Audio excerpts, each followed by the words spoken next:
शुभ संध्या दोस्तों। मैं गाजियाबाद से नंदिनी श्रीवास्तव आप सबसे फिर एक बार रूबरू हो रही हूँ अपने उसी कार्यक्रम के साथ, आपकी बात नंदिनी के साथ। आपको आज की मेहमानों से रूबरू कराऊं उससे पहले अपनी लिखित 4 पंक्तियां आपको दे के जाती हूँ, और जो आज की महिलाएं जो हमारे साथ जुड़ी हूँ उनको दे करके जाती हूँ, और जितनी भी महिलाएं हमें देख रही है उन सबको देती हूँ, भारत की सभी महिलाओं को देती हूँ। और उसके बाद अपने मेहमानों से आप सबका परिचय कराती हूँ कि सभी से जीत जाती हूँ, स्वयं से हार जाती हूँ। सभी से जीत जाती हूँ, स्वयं से हार जाती हूँ। कभी चुपचाप रोती हूँ, कभी मैं खिलखिलाती हूँ। कभी चुपचाप रोती हूँ, कभी मैं खिलखिलाती हूँ। बड़ी हैरान होकर सोचती हूँ, रूप में सारे। बड़ी हैरान होकर सोचती हूँ, रूप में सारे। लिया है जन्म नारी का, हर एक रिश्ता निभाती हूँ। लिया है जन्म नारी का, हर एक रिश्ता निभाती हूँ। प्रणाम दोस्तों। और आज हमारे साथ हैं यूनाइटेड स्टेट्स ऑफ अमेरिका के कैलिफोर्निया स्टेट के 3 ऐसी सशक्त नारियां, 3 ऐसी भारतीय नारियां जो वहां पे रह करके हिंदी के लिए, माँ हिंदी के लिए, हिंदी के प्रचार प्रसार के लिए बहुत कुछ कर रही हैं, बहुत कार्य कर रही हैं और कई वर्षों से कर रही हैं। वो क्या क्या कार्य कर रही हैं, कैसे कर रही हैं, किन किन संस्थाओं से जुड़ करके कर रही हैं, और अमेरिका में मौजूदा परिस्थिति में हिंदी की क्या स्थिति है, भविष्य में क्या होगी, इन सब सवालों का जवाब हम उनसे जानेंगे। इन सब प्रश्नों का उत्तर देने के लिए हमारे बीच आ रही हैं हमारी आज के पहले मेहमान, जिनका नाम होता है रचना श्रीवास्तव जी। रचना जी मूलतः लखनऊ से हैं और लॉस एंजल्स में रहती हैं। मैं उनका सिटी अपडेट के इस कार्यक्रम आपकी बात नंदिनी के साथ मैं बहुत बहुत स्वागत करती हूँ, अभिनंदन करती हूँ। धन्यवाद नंदी, इतना अच्छा तारुफ कराने के लिए, परिचय देने के लिए, और आपके सभी दर्शकों को मेरा हृदय से आभार, नमस्ते। और क्या कहूँ थैंक यू कि आपने मुझे इस कार्यक्रम से जोड़ा। मैं बहुत खुश हूँ, बहुत प्रसन्न हूँ कि आज मैं आपके साथ हूँ। बिल्कुल, और ये हमारा भी सौभाग्य है कि आप हमारे साथ हैं। सिटी अपडेट चैनल की तरफ से इसके जो एडिटर हैं प्रवीण कौशिक की तरफ से भी मैं आप सबको, सारे श्रोताओं को और सारे मेहमानों को बहुत बहुत आभार व्यक्त करती हूँ, बहुत बहुत प्रणाम देती हूँ। हमारी आज की जो दूसरी मेहमान है, जितना चुलबुला उनका नाम है उतना ही चुलबुला उनका व्यक्तित्व भी है। फेसबुक पे बहुत सारे लोगों से जुड़ी हुई हैं। उनकी जो खूबसूरत खूबसूरत पंक्तियां, खूबसूरत तस्वीरों से हम हमेशा जो है वो वाकिफ होते रहते हैं, उन्हें देखते रहते हैं। उनका नाम होता है अर्चना पांड्या जी, जो बे एरिया से हमारे बीच में है। मैं उनका अपने इस कार्यक्रम आपकी बात नंदिनी के साथ में बहुत बहुत स्वागत करती हूँ, अभिनंदन करती हूँ। अर्चना पांड्या जी, नमस्कार नंदिनी जी, और साथ में प्रणाम, नमस्कार, गुड मॉर्निंग, सत श्री अकाल, वणक्कम, केम छो, कैसे हैं भारत, नमस्कार अपनी भारतीय माटी को, भूमि को, आप सबको अर्चना का कैलिफोर्निया से बहुत बहुत नमस्कार, प्रणाम। जी बिल्कुल। और दर्शकों, श्रोताओं, एक बात और बता दूं कि इस समय वहां पे 5 बजा हुआ है सुबह का, ब्रह्म मुहूर्त है। जैसा कि अर्चना जी ने कहा कि हम ब्रह्म मुहूर्त में तैयार हैं, और ब्रह्म मुहूर्त में इतने खूबसूरत अंदाज से तैयार होकर इस साक्षात्कार के बीच में हमारे बीच जो तीसरी हमारी आज की मेहमान है, उनका नाम है मंजू मिश्रा जी। वो भी मूलतः भारत के लखनऊ शहर से हैं और बे एरिया से हैं। मैं सिटी अपडेट के इस कार्यक्रम में उनका भी बहुत बहुत स्वागत करती हूँ, अभिनंदन करती हूँ। नमस्कार नंदिनी, बहुत बहुत धन्यवाद मुझे आमंत्रित करने के लिए, और आपके साथ साथ आपके सभी दर्शकों को नमस्कार। और आशा है कि हम लोग यहाँ पर आए हैं और आपको अच्छा लगेगा, हम लोग जो भी बातचीत करेंगे नंदिनी के मार्गदर्शन में। धन्यवाद। बेशक बहुत अच्छा लगेगा। और एक बात और कहती हूँ अपने मन की बात सारे दर्शकों से और आप सबके, कि भारत की नारियां, चाहे उनका कौशल हो या उनका जौहर हो, वो देश के, विश्व के, ब्रह्मांड के किसी भी कोने में हो, अगर उन्हें मौका मिलता है, मौका नहीं मिलता, वो तो वो बीज हैं जो मिट्टी में डाल तो, लेकिन वो अपना रास्ता निकाल करके जो ऐसे ऐसे करके उगाती हैं। तो भारत की नारियां वैसे ही हैं। वो ब्रह्मांड के किसी भी कोने में रहे, उनका कौशल घर की चार दीवारी के बीच में नहीं रहता है। अगर उनको उनके परिवार का, उनके बच्चों का, उनका समाज का साथ मिलता है। तो बस बातों को शुरू करते हैं, सिलसिला को आगे बढ़ाते हैं। और पहला प्रश्न लेकर के मैं रचना श्रीवास्तव जी के पास आती हूँ कि एक नारी के इतने रूप, कभी पत्नी, कभी माँ, शिक्षिका, रेडियो उद्घोषिका, समाचार पत्रों की स्वतंत्र लेखिका, अनुवादिका, लखनऊ से कैलिफोर्निया, ये कैसे होता है, कैसे हुआ, और ये सब सामंजस्य कैसे बिठाती हैं आप? देखो नंदिनी, क्या है कि नारी में एक इतनी शक्ति ईश्वर दे के भेजता है कि वो हर अपने रूप को बहुत खूबी से निभा सकती है। ये शक्ति शायद एक औरत में ही होती है, जहां तक मुझे ऐसे लगता है। अब बात रही लखनऊ से कैलिफोर्निया तक का सफर जो है, पहले मैं कैलिफोर्निया नहीं आई थी, डैलस आई थी। डैलस से घूमते घूमते कैलिफोर्निया पहुंच गई हूँ। क्या है कि जैसा आपने कहा, मैं पत्नी भी हूँ, तो अपने पति के साथ साथ चलना भी हमारा एक धर्म है, और हम ऐसा करते भी हैं, और उनको भी अपने साथ चलाते हैं, ऐसा भी करते हैं। तो मेरे पति को यहाँ पे रिसर्च करने का मौका मिल रहा था, तो बस उस मौके का फायदा उठाया। और चूंकि उनको रिसर्च में बहुत ही इंटरेस्ट आता है, तो लाइक आगे एक अच्छा रिसर्च करने के लिए हम यहाँ आ गए। और मैं बस उनकी सहधर्मिणी, उनकी सहचारणी, बस उनके साथ साथ चली आई। अच्छा, तो मतलब कि वही जो भारतीय परंपरा है कि आगे आगे तुम चलो, पीछे पीछे हम चलें, तो वो उसका निर्वाह उस परंपरा का होते होते आप लखनऊ से अमेरिका आ गई। यही सवाल मैं अर्चना जी से भी बोलना चाहूंगा, कि जब पूछना चाहूंगी, अर्चना जी मुझे नहीं पता आप मूलतः भारत में कहाँ से, एक बार आप बताएंगी? जरूर। मैं भारत के उड़ीसा के एक छोटे से गांव से हूँ। बस ईश्वर की कृपा रही कि पढ़ लिख के हम कुछ कर पाए और अमेरिका तक पहुंच पाए। तो उड़ीसा के छोटे गांव रत्नप्रभा से कैलिफोर्निया तक काफी अच्छा सफर रहा है। कैसे रहा ये सफर, कैसे तय हुआ, ये यात्रा कैसे शुरू हुई? शादी के पहले या शादी के बाद, या पढ़ के, कैसे क्या हुआ, कुछ बताइए हमारे श्रोताओं को।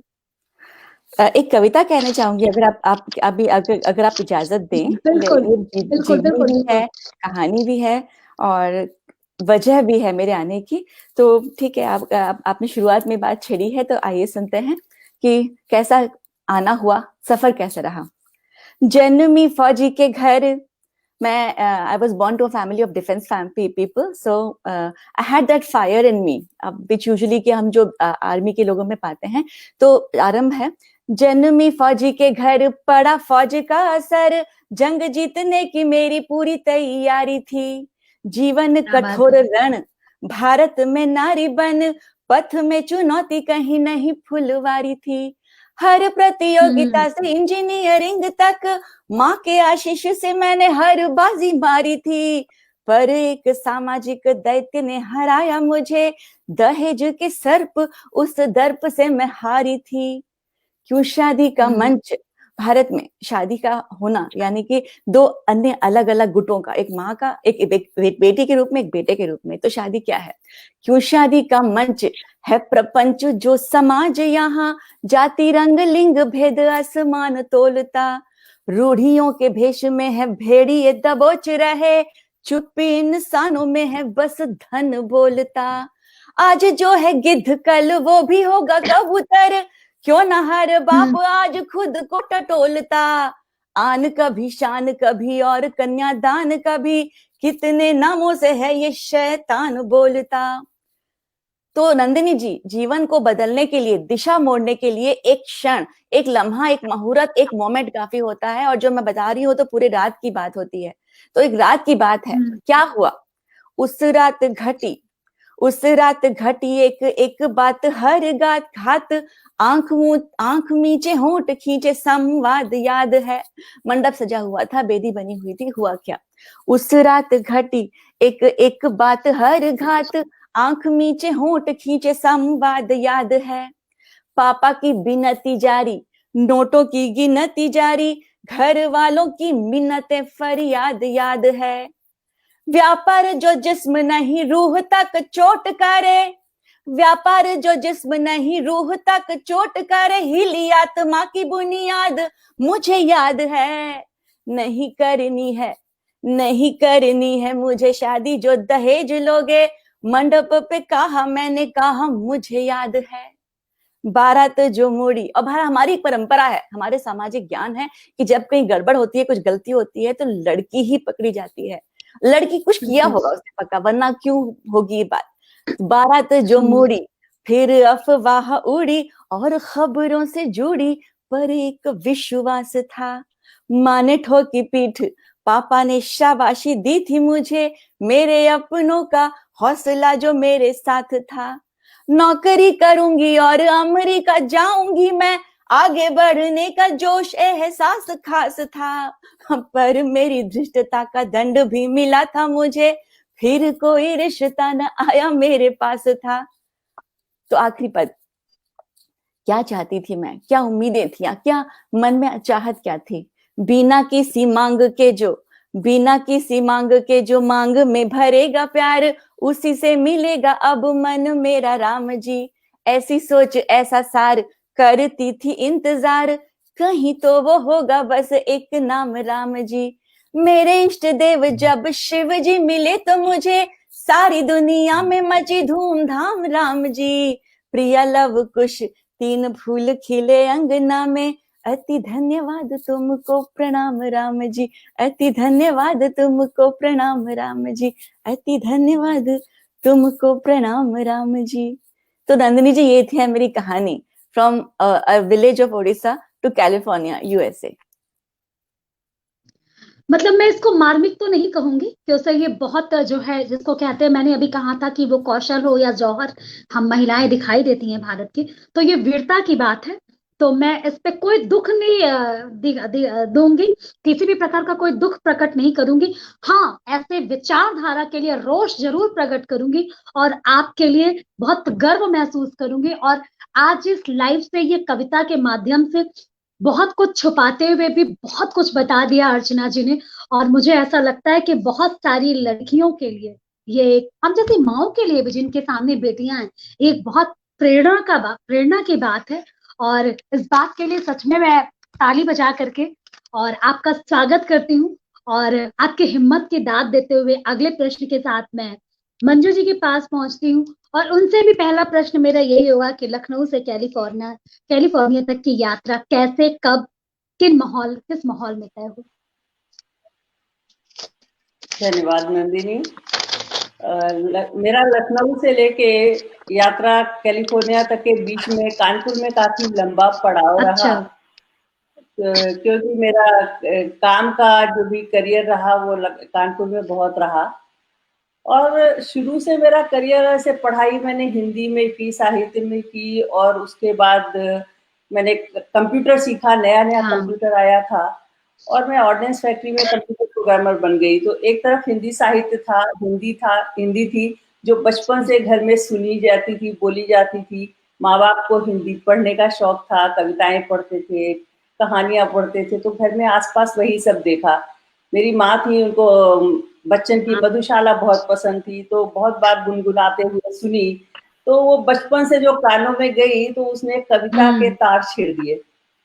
कानपुर में मैं पहले ऑर्डिनेंस फैक्ट्री में कंप्यूटर प्रोग्रामर के तौर पे काम करती थी, और वहां से निकली तो ऐसा लगा कि ये बहुत नहीं है, इसके आगे भी कुछ करना है मुझे जिंदगी में। मैंने IIT दिल्ली से बिजनेस मैनेजमेंट का एक डिप्लोमा किया, और वो करने के बाद मैंने अपना बिजनेस शुरू किया। आपने NIIT का नाम सुना होगा। NIIT उस समय जब मैंने शुरू किया था 91 में, तो कंप्यूटर के क्षेत्र में बहुत बड़ी, बहुत जानी मानी कंपनी थी। उनका मैंने सेंटर शुरू किया, और शुरू करने के बाद एक सेंटर से 5 सेंटर तक मैंने बिजनेस को बढ़ाया। और ऐसा कभी सोचा नहीं था कि अमेरिका जाऊंगी या मैं देश के बाहर कभी रहूंगी, लेकिन उसके बाद मेरी 2001 में शादी हो गई। शादी के बाद 15 दिनों के अंदर अंदर मैं अमेरिका आ गई, और आने के बाद यहाँ पे मैंने हिंदी से नाता अपना बनाए रखा, हिंदी को कभी छोड़ा नहीं, क्योंकि हिंदी जो थी, हिंदी एक ऐसा धागा था जो परिवार से, देश से जोड़े रखता था, वो उस प्यार को बनाए रखता था। तो यहाँ आने के बाद भी हिंदी से जुड़ी रही, क्योंकि हिंदी तो अंदर तक जीवन में रची बसी हुई है। जीवन अभी हिंदी के लिए एक हिंदी दिवस के कार्यक्रम पे मैंने हिंदी मेरे लिए क्या है और हम जैसे प्रवासियों के लिए हिंदी क्या है, उसमें 4 लाइनें लिखी थी, वो आपसे और सारे दर्शकों से साझा करती हूँ। बिल्कुल, स्वागत है। धन्यवाद। हम हिंद देश के वासी हैं, हम हिंद देश के वासी हैं, और हिंदी अपनी भाषा है। हिंदी जन जन तक पहुंचाएं, बस इतनी सी अभिलाषा है। अपनी भाषा और संस्कृति के बल पर ही जाने जाएंगे, हम रहें कहीं भी दुनिया में हिंदुस्तानी कहलाएंगे। हम रहें कहीं भी दुनिया में हिंदुस्तानी कहलाएंगे। सम्मान करेंगे पूरा हम दुनिया की हर भाषा का, फरमान न कम होने देंगे हम तनिक कहीं निज भाषा का। दुनिया की सारी धरती पर हिंदी का परचम लहराएंगे, हम रहें कहीं भी दुनिया में हिंदुस्तानी कहलाएंगे। क्या बात है। दुनिया में तो बस लखनऊ से कैलिफोर्निया तक का सफर और हिंदी से नाता कुछ इन्हीं शब्दों में बताती हूँ मैं। धन्यवाद जी, बिल्कुल, बहुत सुंदर उद्गार आपके, और एक समानता हमारे और आपके बीच में ये हो गई है कि लखनऊ से तो है ही आपका रिश्ता, मैं भी उधर ही की हूँ। 2013 में विवाह हुआ था, तो ये जो है वो दोहरी समानता हमारे बीच में हो गई है।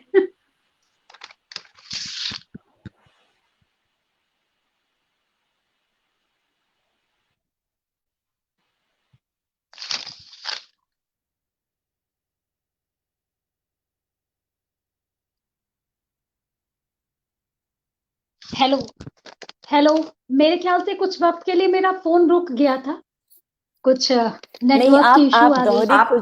टेढ़ी हो गई थी। नहीं, पता है क्या हुआ? अच्छा। कि आप दोहरी प्रसन्नता में इतना खुश हो गए कि आप कूद के एकदम तिरछी हो गई। आप नहीं वो नाचने लगी हो गई ऐसे। हाँ।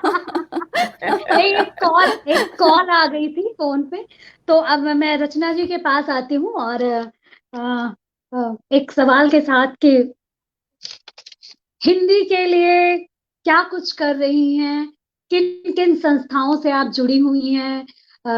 मुझे पता चला कि आप मंदिर में और घर पे लोगों को हिंदी भी पढ़ाती हैं, तो इसके बारे में हमारे श्रोताओं को कुछ बताइए कि हिंदी साहित्य से कैसे जुड़ा हुआ, कैसे लगाव हुआ और क्या क्या कार्य कर रही हैं।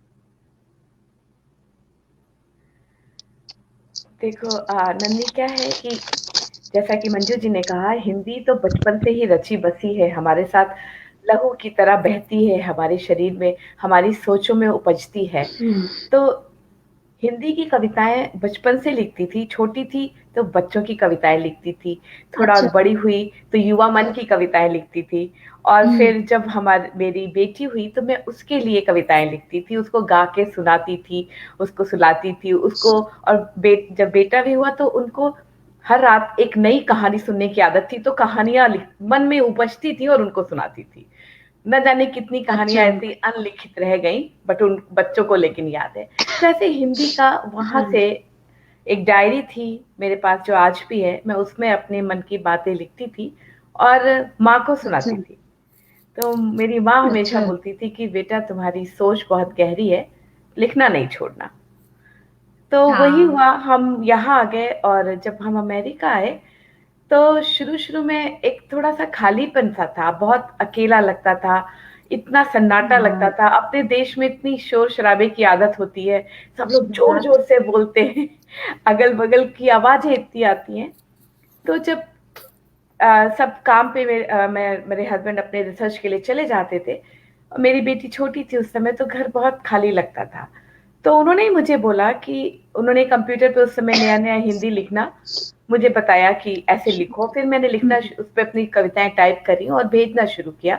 तो जब छपने लगी, तो अच्छा लगा कि शायद सिर्फ़ माँ ही नहीं कहती थी कि मैं अच्छा लिखती हूँ, लोगों को भी शायद अच्छी लग रही हैं, तो ही छप रही है। तो ऐसी शुरुआत, मतलब मैंने फिर यहाँ पे यूएस में आके अपनी हिंदी की कविताएँ इधर भेजना शुरू की और छपने लगी। उसके बाद वहाँ पे ही जब मैं डैलस में थी, वहाँ पे मेरी और जो फ्रेंड्स बनी, सहेलियाँ बनी, उन्होंने मुझे बोला तुम्हारी हिंदी इतनी अच्छी है, आप मेरे बच्चों को पढ़ाएँगी? तो मैंने कहा अच्छा। हाँ। वहाँ से मेरा वो शुरुआत हुई, फिर मंदिर से जुड़ी, फिर मंदिर में जब ये हिंदी की कक्षाएँ चलती थी, तो वो हर साल अंत में एक नाटक करते थे, तो उनको वो नाटक लिख के देती थी। आज भी देती हूँ, यहाँ से भी उनको भेजती हूँ, कैलिफ़ोर्निया से। अच्छा। वो लोग उस नाटक को हर साल करते हैं, अलग-अलग नाटक, विषय बताते हैं, कभी-कभी नहीं बताते हैं। फिर इधर कैलिफ़ोर्निया आ गई और उसी सिलसिले को जारी रखा। मंजू जी ने अभी हमें अपने साथ जोड़ा है, अपनी संस्था के साथ, तो उनका मैं यहाँ सबके सामने आभार व्यक्त करती हूँ। तो उनकी संस्था के साथ जुड़ी हूँ और यहाँ पे हमारा एक कल्चरल एक समाज है, समझ लीजिए, हमने मिलके, एक भारतीयों ने मिलके अपने देश को यहाँ जिंदा रखा है। तो मैं उन सबके साथ जुड़ी हूँ। तो जितने भी कल्चरल, हमारी सांस्कृतिक संध्या होती है या हमारा कोई भी प्रोग्राम होता है, तो उस सब के लिए काम करती हूँ। बच्चों के साथ काम करना मुझे हमेशा अच्छा लगता है। तो अभी तो सब कुछ ज़ूम पे है, तो दुनिया सिमट के कंप्यूटर पे आ गई है, तो उनको कंप्यूटर पे हिंदी पढ़ाती हूँ। तो ऐसे करती हूँ। और जो मेरी कविताएँ हैं, वो मैं शायद आपको लास्ट में सुनाऊँगी। अभी मैं मंजू जी, अर्चना जी का आनंद लेती हूँ, उनकी कविताओं का। इनके तो गले में माँ सरस्वती का पास है, तो उसको सुनना चाहती हूँ पहले, आपके भी है। फिर मैं सुनाऊँगी। जी बिल्कुल। और सही बात है। हम भारतीयों में ये गुण होता है कि जहां भी जाते हैं वहां एक छोटा सा भारत बना लेते हैं। अभी पिछले 4 एपिसोड्स में यूके के लोग आए, मेरे कवित्रियां, कवि, बहुत सारे ऐसे लोग आए जो हिंदी के लिए कार्य कर रहे हैं, इवेंट्स कर रहे हैं। तो उन सबसे भी बात करके मुझे यही लगा कि हम भारतीय जहां भी रहते हैं वहां पे एक छोटा सा भारत जो है वो मिनी भारत बना ही लेते हैं। और अगले प्रश्न के साथ में अर्चना जी के पास आऊंगी। आप तो पेशे से एक इंजीनियर हैं, फिर ये साहित्य, और वो भी उड़ीसा से। उड़ीसा जहाँ हिंदी का तो बहुत, मैं जहां तक जानती हूँ कि हिंदी का बोलबाला तो बहुत कम है। वहां तो अपनी ही प्रादेशिक भाषाओं में ही आम बोल चाल चलन है। तो दो चीज है, एक तो उड़ीसा के निवासी, पालन पोषण जन्म वहां, दूसरा पेशे से इंजीनियर। और ये साहित्य का जो फल है, बीज है, वो कैसे कब रोपित हो गया, कैसे रोपित हो गया? ये तो ईश्वर की देन है। ये इसमें हम अपना श्रेय नहीं ले सकते हैं। ये ऊपर से बारिश वर्षा होती है जब भाषा की, कवित्व की, या तो आपकी लेखनी में हिम्मत पड़ती है। वो हमारे हाथ से हम नहीं लिखते हैं, वो लिखा जाता है ऊपर से। वो बारिश होती है, वो सिर्फ हम भिक्षा पात्र ही खोल सकते हैं। जब जहां तक हिंदी की बात है, मैं इंजीनियर हूँ, वेल्स फार्गो एक यहाँ पे नामी बैंक है, वहां काम करती हूँ। लेकिन कहते हैं कि कुछ कार्य ऐसे होते हैं जो हमें करने चाहिए, और कुछ ऐसे कार्य हैं जो हम करना चाहते हैं। तो चाहिए और चाह की इस मुठभेड़ में हमेशा हमारी जिंदगी बसर होती है।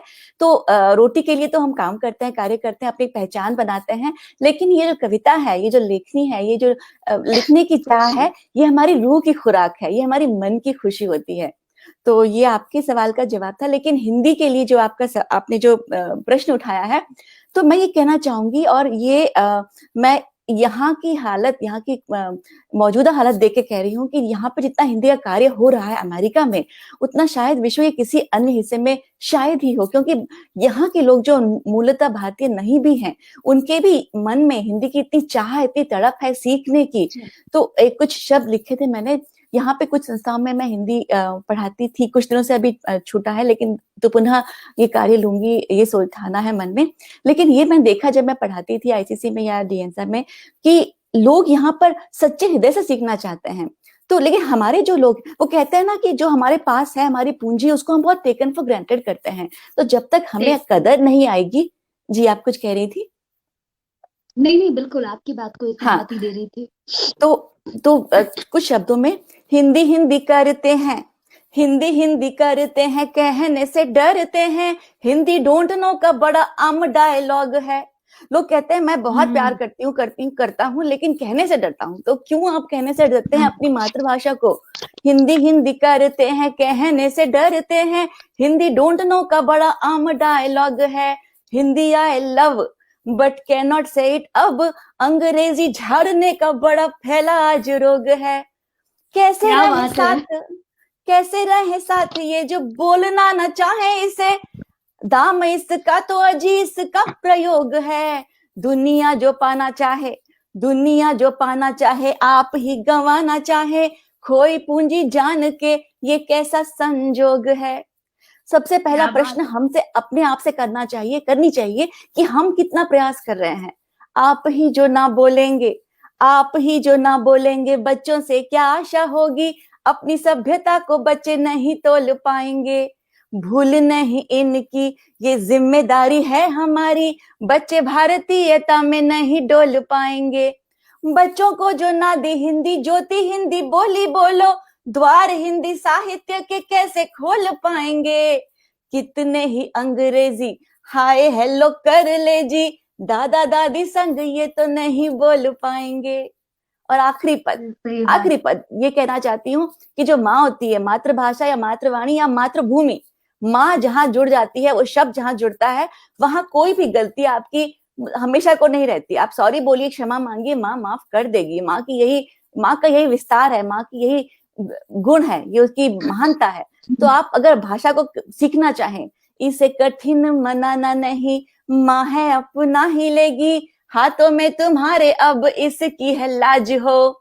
गर्व रहे इस पे जी भारत की बिंदी हिंदी, अमेरिका में न छूटे उसका वो ताज हो। ठान ले जो मन में के कोशिश करेंगे पूरी, स्वाभिमान मातृवाणी पर तुम्हें आज हो। है ये पहचान मेरी, आन मेरी, शान मेरी, बोली पे हमेशा अब हिंदी का ही राज, मेरी बोली पे हमेशा अब हिंदी का ही राज हो।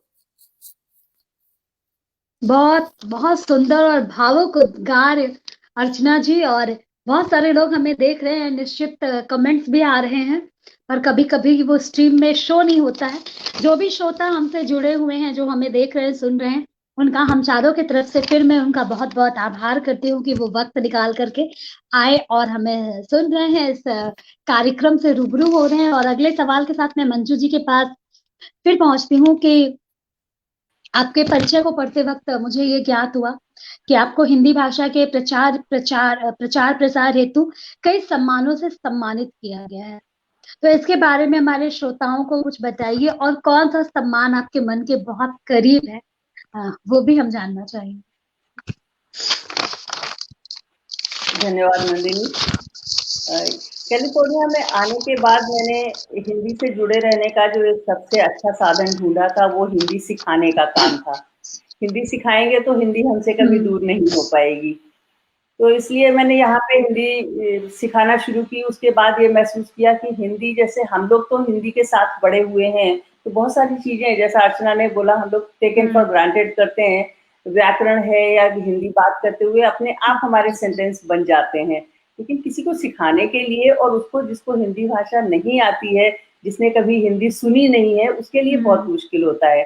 तो हिंदी को विदेशी भाषा के रूप में कैसे सिखाया जाए, ये काम करने के लिए मैंने यहाँ पे न्यूयॉर्क यूनिवर्सिटी में एक प्रशिक्षण होता है, स्टार टॉक का प्रोग्राम, वो किया। और वो करने के बाद मुझे समझ में आया कि हिंदी कैसे सिखानी चाहिए।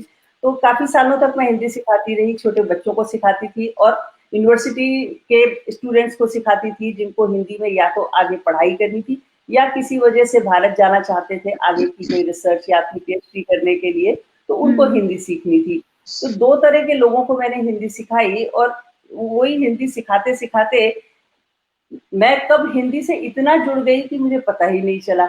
और मैं अपना आधा वक्त कम से कम हिंदी के लिए लगाने लगी, जिसमें हिंदी के कार्यक्रम थे। विश्व हिंदी ज्योति नाम की संस्था भी एक थी है यहाँ पर, जिसको हम लोगों ने 2011 में शुरू किया, कुछ हिंदी प्रेमियों ने मिलके। तो उसके माध्यम से हम लोग हिंदी सिखाते थे, हिंदी के कार्यक्रम करते थे। उसी दौरान कुछ लोगों ने इन प्रयासों को सराहा, यहाँ पे कैलिफोर्निया में, अमेरिका में, और भारत के लोगों ने भी सराहा। तो उन सम्मानों में जो सबसे ज्यादा मेरे दिल के करीब है वो है 2017 में मुझे आचार्य महावीर प्रसाद द्विवेदी युग प्रेरक सम्मान मिला। तो मुझे ऐसा लगा, जिनकी हम हाई स्कूल में जीवन शैली याद किया करते थे, आचार्य महावीर प्रसाद द्विवेदी, खड़ी बोली हिंदी का जो युग था वो उनके नाम पे द्विवेदी युग कहलाया। और अगर द्विवेदी नहीं होते, उन्होंने हिंदी की ये शुरुआत नहीं की होती, तो शायद आज हम आप जो बात कर रहे हैं, जिस साहित्य की चर्चा कर रहे हैं, शायद वो साहित्य भी नहीं होता। तो वो सम्मान मेरे दिल के सबसे करीब है, और उस सम्मान के लिए मैं रायबरेली के गौरव अवस्थी जी का बहुत बहुत धन्यवाद करती हूँ कि उन्होंने मेरे प्रयासों को यहाँ से इतनी दूर देखा, जाना, समझा, और उसके बाद उन्होंने मुझे इस युग प्रेरक सम्मान के लिए चुना। मुझे बहुत खुशी हुई वहां जाकर, उस जगह पर जहाँ पर आचार्य द्विवेदी जी का गांव है, और लोग वहां पे उनकी बात करते हैं, और मुझे ऐसा लगा जैसे मैं किसी मंदिर में आ गई हूँ। दोबारा कभी नहीं जा पाई हूँ, लेकिन आगे जाने की इच्छा जरूर है। तो वो एक सम्मान था। उसके अलावा हम लोग यहाँ पे इंडियन कॉन्सुलेट के साथ जब हिंदी के कार्यक्रम करते हैं तो वो हमारी प्रयासों को सराहते हैं। तो सम्मान एक ऐसी चीज है जिससे आपको सिर्फ ये पता लगता है कि आपने जो काम किया है अच्छा किया है, और वो एक शाबाशी है। तो वो शाबाशी जब मिलती है तो अपने काम के ऊपर थोड़ी सी और मोहर लग जाती है कि हम जो कर रहे हैं सही दिशा में जा रहे हैं, और हमें आगे बढ़ते रहना चाहिए। बिल्कुल बिल्कुल, और उत्साहवर्धन भी होता है। सम्मान जो है वो उत्साहवर्धन करता है, एक जिम्मेदारी भी बढ़ा देता है कि बिल्कुल सही कह रही और हैं जिम्मेदारी। हाँ, बिल्कुल सही कह रही हैं। जी जी जी। उसी उसमें जब यहाँ पे आने के बाद हिंदी सिखाते सिखाते हम लोग ऐसा हुआ कि हिंदी से ज्यादा जुड़ गए, हिंदी पढ़ने लगे। अब जैसे रचना है, रचना की कविताएं पढ़ते हैं। अर्चना तो हम और अर्चना एक ही जगह पर रहते हैं, तो हम लोग अक्सर मिलते रहते हैं। और अर्चना की कविताएं तो आप सुन ही रही हैं कि इनकी कविताएं सुन के बिल्कुल लिखने की प्रेरणा मिलती है।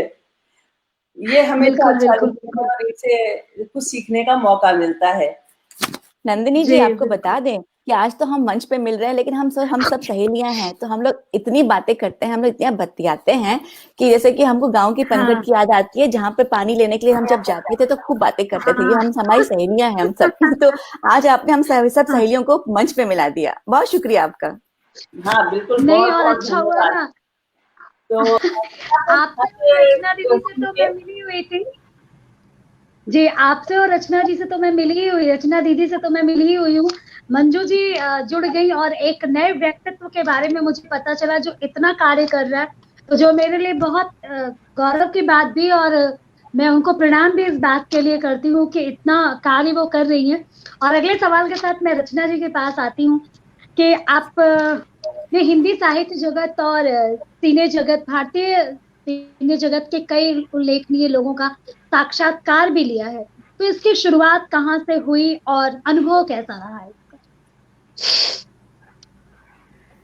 क्या है नंदी की जैसे अभी हिंदी की बात सब लोग कर रहे हैं, तो यहाँ पे अमेरिका में जो भी इंट्रोड्यूस होते थे, साक्षात्कार होते थे या कोई भी रिव्यू होते थे किसी शो के, तो वो सारे इंग्लिश में लिखे जाते थे, इंग्लिश के पेपर्स में जाते थे। तो मुझे लगा कि बच्चों को तो हम हिंदी पढ़ा ही रहे हैं, और उन बच्चों को पढ़ा रहे हैं बेसिकली जिनके घर में हिंदी का एक शब्द भी नहीं बोला जाता है। तो वो एक कार्य तो हम लोग कर ही रहे हैं, तो क्यों ना हिंदी के प्रचार और प्रसार के लिए इनका साक्षात्कार हिंदी में लिख के और हिंदी में छापा जाए यहाँ के अखबारों में। तो ये ही सोचकर मैंने ये काम शुरू किया, क्योंकि जैसा कि आपने बोला है कि मेरा रेडियो से भी जुड़ाव है, तो डैलस में भी रेडियो पे उद्घोषका की तरह काम करती थी। तो जब मैं रेडियो पे काम करती थी, जब कोई शो आता था तो उसको हम लोग रेडियो पे उसका प्रचार प्रसार करते थे। तो जब हम रेडियो से जुड़े थे तो उसी तरह से जब शो आता था तो उनके कलाकारों से भी जुड़ते थे, उनका साक्षात्कार करते थे, उससे बातें करते थे। तो जो और आरजेस थे वो इंग्लिश में इंटरव्यू करते थे उनका, लेकिन जब मैं करती थी तो उसको हिंदी में करती थी, और वो लोगों ने बहुत पसंद किया। तो बस क्या बात है। वहां से शुरू हुई वो बात। तो वो साक्षात्कार को लेकर के फिर मैंने उनको लिखना शुरू किया। आजकल मेरे पास इतनी सारे रिकॉर्डिंग्स हैं, इतने महान महान विभूतियों की, कि मतलब मैं कभी कभी खुद सोच के भी मुझे अच्छा फील होता है कि मैंने शायद थोड़ी सी, मैं हिंदी की सेनानियों में एक छोटी सी सैनिक बनकर के काम आई हूँ। गिलहरी। फिर उसको लिखते और यहाँ के न्यूज़पेपर्स में, अखबारों में भेजने लग गई, और लोगों ने इसको काफी सराहा। तो मेरा उत्साह बढ़ता गया और ये काम चल निकला। लिखना शुरू करते रही और अभी तक कर रही हूँ। और जहां तक आपने कुछ नाम अनुभव किया है, बताएंगे? हाँ, मेरे जो जगजीत सिंह जी का मैंने साक्षात्कार लिया था, जो भी इस दुनिया में नहीं है। मैं शायद सब लोग उनके बहुत बड़े प्रशंसक रहे हैं होंगे, हैं बहुत भी। बहुत। तो मैंने उनका साक्षात्कार लिया था। वो मेरे हृदय के बहुत करीब है। उन्होंने इतने प्यार से वो साक्षात्कार दिया, और जब उनको पता चला कि मैं भी कविताएं लिखती हूँ, तो उन्होंने एक बात बोली थी कि अमेरिका में इतनी जगहों पे मैं गया, मैंने टूर किया है, लेकिन आज तक मुझे कोई ऐसा नहीं मिला जो मुझसे हिंदी में साक्षात्कार ले रहा है और खुद भी कविता लिखता है। तो लिखती रहो। तो उन्होंने मुझे फरमाइश की कि एक कविता सुनाओ कोई, तो मैंने उनको सुनाई थी अपनी अच्छा, एक कविता। तो उनको बहुत अच्छी लगी कौन सी थी। सुनाई थी? कौन सी सुनाई? लगे हाथ सुना दीजिए। अच्छा। याद हो तो सुना दीजिए। हाँ। हमने सुनाई थी कि कहते हैं कि थामे रहो उम्मीद का दामन, लगी हो पेट हम्म, में आग तो दामन छूट ही जाते हैं। चलते हम्म, रहो मिलेगी मंजिल एक दिन सुना है बहुत, चलते रहो मिलेगी मंजिल एक दिन सुना है बहुत, पर जब रास्ता हो लंबा तो हौसले टूट ही जाते हैं। कहीं उनकी करती रहो उम्र भर तो सही, कहीं उनकी करती रहो उम्र भर, ये लड़कियों के लिए विशेषकर है। कहीं बिल्कुल मैं उनकी जो समझ गई। करती रहो उम्र भर तो सही, सुनाओ जो खुद का फसाना तो अपने रूठ ही जाते हैं। रिश्तों को भरोसे की आग में तपाना है जरूरी, रिश्तों को भरोसे की आग में तपाना है जरूरी, जानते हैं सभी कि कच्चे घड़े हमेशा टूट ही जाते हैं। हम्म, दर्द अपना दरिया की तरह बह जाने दो दोस्तों, दर्द अपना हम्म, दरिया की तरह बह जाने दो दोस्तों, हो शांत तो क्या ज्वालामुखी फूट ही जाते हैं। हम्म, धर्म के ठेकेदारों की न सुनो दोस्तों, धर्म के ठेकेदारों की न सुनो दोस्तों, बुरखा हो या घूंघट लुटेरे लूट ही जाते हैं। बुरखा हाँ हो या क्या बात है। घूंघट लुटेरे लूट ही जाते हैं। सच का ढिंढोरा पीटने वाले जानते तुम भी हो, सच का ढिंढोरा पीटने वाले जानते तुम भी हो, कि जीतने को मुकदमे बोले झूठ ही जाते हैं, कि जीतने को हाँ मुकदमे बोले झूठ ही जाते हैं। तो उनको बहुत अच्छी लगी, थोड़ी सामायिक थी, तो उन्होंने बोला हाँ, आजकल बिल्कुल ऐसे ही हो बिल्कुल रहा है। बिल्कुल बिल्कुल। और कुछ साहित्य जगत के कुछ लोग जिनका आपने लिया हो साक्षात्कार हिंदी में, कुछ नाम बताना चाहेंगे आप? हाँ, अब नाम में क्या है कि हमने कुंवर दिनेश जी का बेचैन जी, इंटरव्यू डॉक्टर लिया, कुमार बेच। उनका उनका साक्षात्कार लिया, आलोक श्रीवास्तव जी का साक्षात्कार लिया, सरिता जी का लिया, आशकरण अटल जी का लिया, अरुण जैमिनी जी का लिया। बहुत लंबी लिस्ट है जिनका सबका साक्षात्कार हाँ लिया। और कुछ मुझे इंटरव्यूज अभी भी याद हैं, साक्षात्कार जो थे, कि जैसे अरुण जैमिनी जी का जब मैं ले रही थी, तो मैं क्वेश्चन पूछ नहीं पा रही थी क्योंकि वो इतना हंसा रहे थे। हर उत्तर में उनकी हास्य होता था। तो हाथ से अगर होता था। उस रिकॉर्डिंग को कभी मैं सुनती हूँ तो मुझे लगता है मैं क्या कर रही थी, क्योंकि मैं कुछ बोल ही नहीं पा रही थी। वो इतना हंसा रहे थे, हर बात पे हंसा रहे थे। हमने रितु गोयल जी का भी लिया, जो भी आजकल तो हमारे राजनीति में है। उनकी हाँ उनके हर एक उत्तर में एक संदेश होता था, इतनी। और वो एक कवित्व में बात करती थी, जैसे हम मैं कह सकती हूँ। तो हाँ। उनकी बात की गहराई को समझने के लिए मुझे 2 मिनट सोचना पड़ता था, और फिर उससे क्वेश्चन निकलता था। तो ऐसे हम्म, बहुत सारे साक्षात्कार हैं। अब मैं अगर मैं सबके बारे में बात करूं तो हाँ यहाँ पे संभव नहीं है, लेकिन हाँ, बहुत अच्छे। जैसे मैंने प्रियंका चोपड़ा जी का साक्षात्कार जब लिया, उनकी बात इसलिए उठा रही हूँ कि वो इतनी बड़ी अदाकारा हैं, लेकिन विनम्रता उनकी देखिए कि ऐसा मुझे लगा नहीं कि मैं एक प्रियंका चोपड़ा से बात करी, मुझे ऐसे लग रहा था जैसे मैं अर्चना जी से, नंदिनी जी आपसे या मंजू जी से बात कर रही हूँ। एक उन्होंने जो एक माहौल बनाया वो एक सखी जैसा माहौल था। तो एक छोटा सा मतलब किस्सा है उनके साथ। तो जब मैं साक्षात्कार ले रही थी तो मैंने अपने बाल खुले डाले थे, थोड़े से लंबे बाल हैं, खुले डाले थे। तो मुझे बोलती है तुम्हारे बाल इतने लंबे कैसे, मेरे तो बढ़ते ही नहीं। अब सोचो भला, वो इतनी बड़ी अदाकारा, उनको ये कहने के लिए पैसे भी नहीं मिले, हम कोई ऐड नहीं कर रहे थे, लेकिन उनका एक छोटा सा ये जुमला जो है वो उनके उनके हाँ, कि वो कितनी डाउन टू अर्थ हैं, इस बात को दर्शाता है कि कोई घमंड नहीं, कुछ नहीं, और इतनी एक छोटी सी बात लेकिन कितनी बड़ी बात है एक कलाकार के लिए। तो ऐसी बहुत सी बातें हैं। जी बिल्कुल बिल्कुल सही बात है। जीवन में कोई भी अनुभव, कभी कभी कुछ अनुभव ऐसे हो जाते हैं जो वक्त आने पे याद आ जाते हैं। और मुझे सच में बहुत गौरवान्वित हो रहा है इस बात का, मुझे बहुत बहुत खुशी महसूस हो रही है कि आप जिसने इतने लोगों का साक्षात्कार लिया वो आज मेरे सामने मेरे सवालों का जवाब दे रही है। मैं आपको प्रणाम करती हूँ इस बात के लिए। और अगले प्रश्न के साथ मैं अर्चना जी के पास आती हूँ कि एक जो कवि होता है उसके अंदर क्या मूलभूत चीज होनी चाहिए, क्या जिससे कविता उत्पन्न हो, कविता का सृजन हो। एक बार कुछ बात हुई थी तो आपने कहा था कि नंदिनी जी, मैं इस बात का जवाब देना चाहूंगी कि कविता क्या है, कविता का सृजन क्या होता है, प्रेम क्या होता है, ये सब आपकी कविताओं से भी होता है। तो एक मिला जुला सा सवाल है, आप समझ जाइए और जवाब दे दीजिए। सवाल बहुत अच्छा है, बहुत छोटा सा है, लेकिन इसका उत्तर बहुत लंबा है।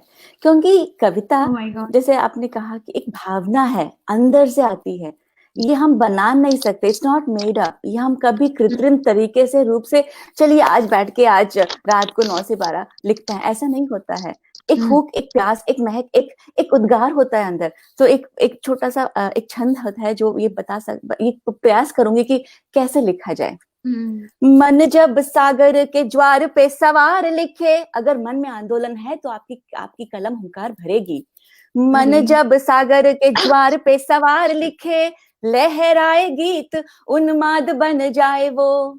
मन जब रचना को प्रेम में भिगो के लिखे, हृदय के अक्षरों का नाद बन जाए वो। मन जब रचना को अर्चना समान लिखे, अधरों पे आते ही प्रसाद बन जाए वो। आत्मा का लिखा परमात्मा से जुड़े जब, जीवन का पूर्ण अनुवाद बन जाए वो। जीवन का पूर्ण अनुवाद बन जाए वो। जीवन का पूर्ण अनुवाद बन जाए वो। इस घनाक्षरी के द्वारा कहना चाहती हूँ कि जो आपके मन में है, जो आपके जीवन में है, जो आपके चिंतन में है, तन मन धन चिंतन सृजन में वही आता है जो आपके अंदर चल रहा हो। बस यही लिखने का मेरे मायने में यही मैटर करता है, यही मायने रखता है कि आपके हृदय में हो क्या रहा है, और आपकी लेखनी उसी भाषा को बोलती है। तो अर्चना, तुम्हारी कविता में रचना जरूर है, राइट? फिर से दोबारा कहिए एक बार। हम कह रहे हैं तुम्हारी कविता में रचना है। हाँ, अरे रचना है। रचना ही तो है, आप ही हैं। रचना नहीं है तो जीवन में कुछ नहीं बाकी रह जाता, कुछ भी नहीं है। सही बात है। आप तो सबकी कविताओं में और रचना दोनों साथ साथ है। रचना की रचना और अर्चना की रचना। सही बात। कहीं मेरा भी नाम फिट बैठा लीजिए, किसी रदीफ काफिया में मेरा भी नाम फिट बैठा लीजिए। अरे नंदिनी के बिना कैसे कुछ हो सकता है? नंदिनी तो हर काम में शामिल है। नंदिनी है तभी आनंद है ना। हमारा नंदिनी है तो हम एक साथ एक मंच पर है। क्या बात है। नंदिनी तो आनंद की घोषणा कर रही हैं सबको एक साथ मिला के, तो नंदिनी और आनंद एक साथ है। वो कहते हैं ना, आपकी वजह से हम आज सब बंदनी हैं, क्योंकि आपके कारण ही तो ये सब नंदिनी है। हाँ, क्या बात है। बहुत शुक्रिया, बहुत शुक्रिया। ये तो पूरा जो वो कव्वाली नहीं होता है जवाब वाला, वो मुझे याद आ रहा है कि सब आशु कविताएं जो है वो स्फुटित हो रही हैं। और अगले सवाल के साथ मैं फिर मंजू जी के पास आना चाहूंगी। कि आपने भी एक जिक्र किया था एक संस्था का, विश्व हिंदी ज्योति संस्था। इसके बारे में बताइए, इसका प्रारूप क्या है, ये कैसे कार्य करता है और आप कैसे जुड़ी हुई हैं? जी नंदिनी, विश्व हिंदी ज्योति, जैसा कि मैंने अभी बताया भी था, हम लोगों ने 2011 में कुछ हिंदी प्रेमियों ने मिलके संस्था की शुरुआत की थी। तो मैं उस संस्था में सह संस्थापिका भी हूँ और उसकी आजकल अध्यक्षा भी हूँ। तो उस क्या बात संस्था है। के माध्यम से उसका उद्देश्य केवल इतना था कि यहाँ पर रहने वाले जितने हम प्रवासी हैं, खुद को और अपनी आगे आने वाली पीढ़ी को हिंदी से कैसे जोड़े रखें, ताकि हमने तो हिंदी आती है, हम हिंदी में बात कर सकते हैं, लेकिन जो हमारी आगे आने वाली पीढ़ी है, बच्चे हैं जो यहाँ पैदा हुए हैं, उनको हिंदी से ऐसा कोई मोह तब तक नहीं होगा जब तक उनको हिंदी से हम लोग जोड़ने की कोशिश नहीं करेंगे। और उनको हिंदी से जोड़ना मतलब उनको उनकी जड़ों से जोड़ना, उनकी भारतीय संस्कृति से जोड़ना। तो वो एक जो उद्देश्य बनाया था हमने विश्व हिंदी ज्योति का, वो बहुत अच्छी तरह से सफल रहा। आज मैं 2020 में बैठ के ये कह सकती हूँ कि पिछले 10 साल, लगभग 10 सालों में हमने बहुत काम किया है। बच्चों को हिंदी सिखाने का काम करते हैं, साथ साथ भारतीय संस्कृति, तीज त्योहार और कविता साहित्य से भी जोड़ने का काम करते हैं। यहाँ पे रहने वाले बच्चे जब हिंदी में कविता करते हैं, जैसे रचना की बेटी कविता करती है, अर्चना की बेटी ने मॉरिशस में हिंदी का कंपटीशन हुआ था, उसमें भाग लिया था, उसमें उसको पुरस्कार मिला था। तो ये जो हम लोग करने की कोशिश कर रहे हैं, वो काम विश्व हिंदी ज्योति करती है। और विश्व हिंदी ज्योति के माध्यम से हम लोग यहाँ पे कवि सम्मेलन भी आयोजित करते हैं, जो कि अभी तक तो कवियों को यहाँ पर आमंत्रित किया जाता था। उसमें अशोक चक्रधर, शबीना अदीब जी और कुंवर बेचैन जी, लगभग सभी बड़े शीर्षस्थ कवि यहाँ पर आए हैं और यहाँ के लोगों को काव्य पाठ से उन्होंने हिंदी से जोड़ा है। लेकिन इस बार क्योंकि जैसे हम लोग जूम पे मिल रहे हैं, कोरोना और कोविड ने हमको सबको घरों में बंद कर दिया है, लेकिन हम भारतीय जो हैं कहीं ना कहीं कोई रास्ता निकाल ही लेते हैं। तो हमने कविताओं से जुड़े रहने का या साहित्य से, हिंदी से जुड़े रहने का एक ये नायाब तरीका निकाला है, जिसके माध्यम से आज हम लोग आपस में जुड़े हुए हैं। तो इस बार हमने 2 कवि सम्मेलन किए हैं। लगता है नंदिनी की तबीयत ठीक नहीं है। आप कंटिन्यू करिए।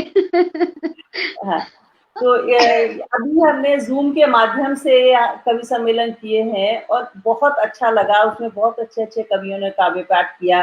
गाजियाबाद के कुंवर बेचैन जी हमारे पिछले कार्यक्रम में थे और उनको बैठ के सुनना, उनकी कविताएं सुनना, तो अपने आप में एक सौभाग्य है। बिल्कुल बिल्कुल। इस बार के कवि सम्मेलन में बुद्धिनाथ मिश्रा जी की कविताएं सुनी हमने देहरादून से। बुद्धिनाथ मिश्रा जी के गीत सुनना, मतलब उस समय आप ऐसे किसी दूसरी दुनिया में पहुंच जाते हैं जब वो अपने गीत सुना रहे होते हैं।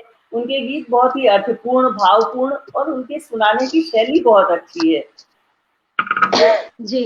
उन लोगों के साथ जुड़ के हिंदी से आगे बढ़ने का काम एक ये करते हैं। दूसरा, हम लोग बच्चों विश्व हिंदी ज्योति के माध्यम से अब कविता, कहानी, वाद विवाद प्रतियोगिताएं जैसी चीजें भी आयोजित कराते हैं। 14 तारीख को एक कार्यक्रम हुआ था, आपने शायद नहीं देखा होगा, कभी मौका मिले तो देखिएगा, जिसमें 5 साल से लेके 10-11 साल तक के बच्चों ने प्रस्तुतियां दी थी। और उन बच्चों की प्रस्तुतियां हिंदी में देखकर इतना अच्छा लगा, ऐसे लगा हम यहाँ पे आ जरूर गए हैं, लेकिन भारत की जो यादें, भारत की जो संस्कृति अपने साथ बांध के लाए थे, उसको हमने बहुत अच्छी तरह से प्रसार किया है, बच्चों के बीच में बांटा है। और अब ये यात्रा रुकने वाली नहीं है, बहुत दूर तक जाएगी। हम रहे ना रहे, लेकिन हमारी हिंदी, हमारी संस्कृति जरूर रहेगी। क्या बात है, बिल्कुल बिल्कुल बिल्कुल।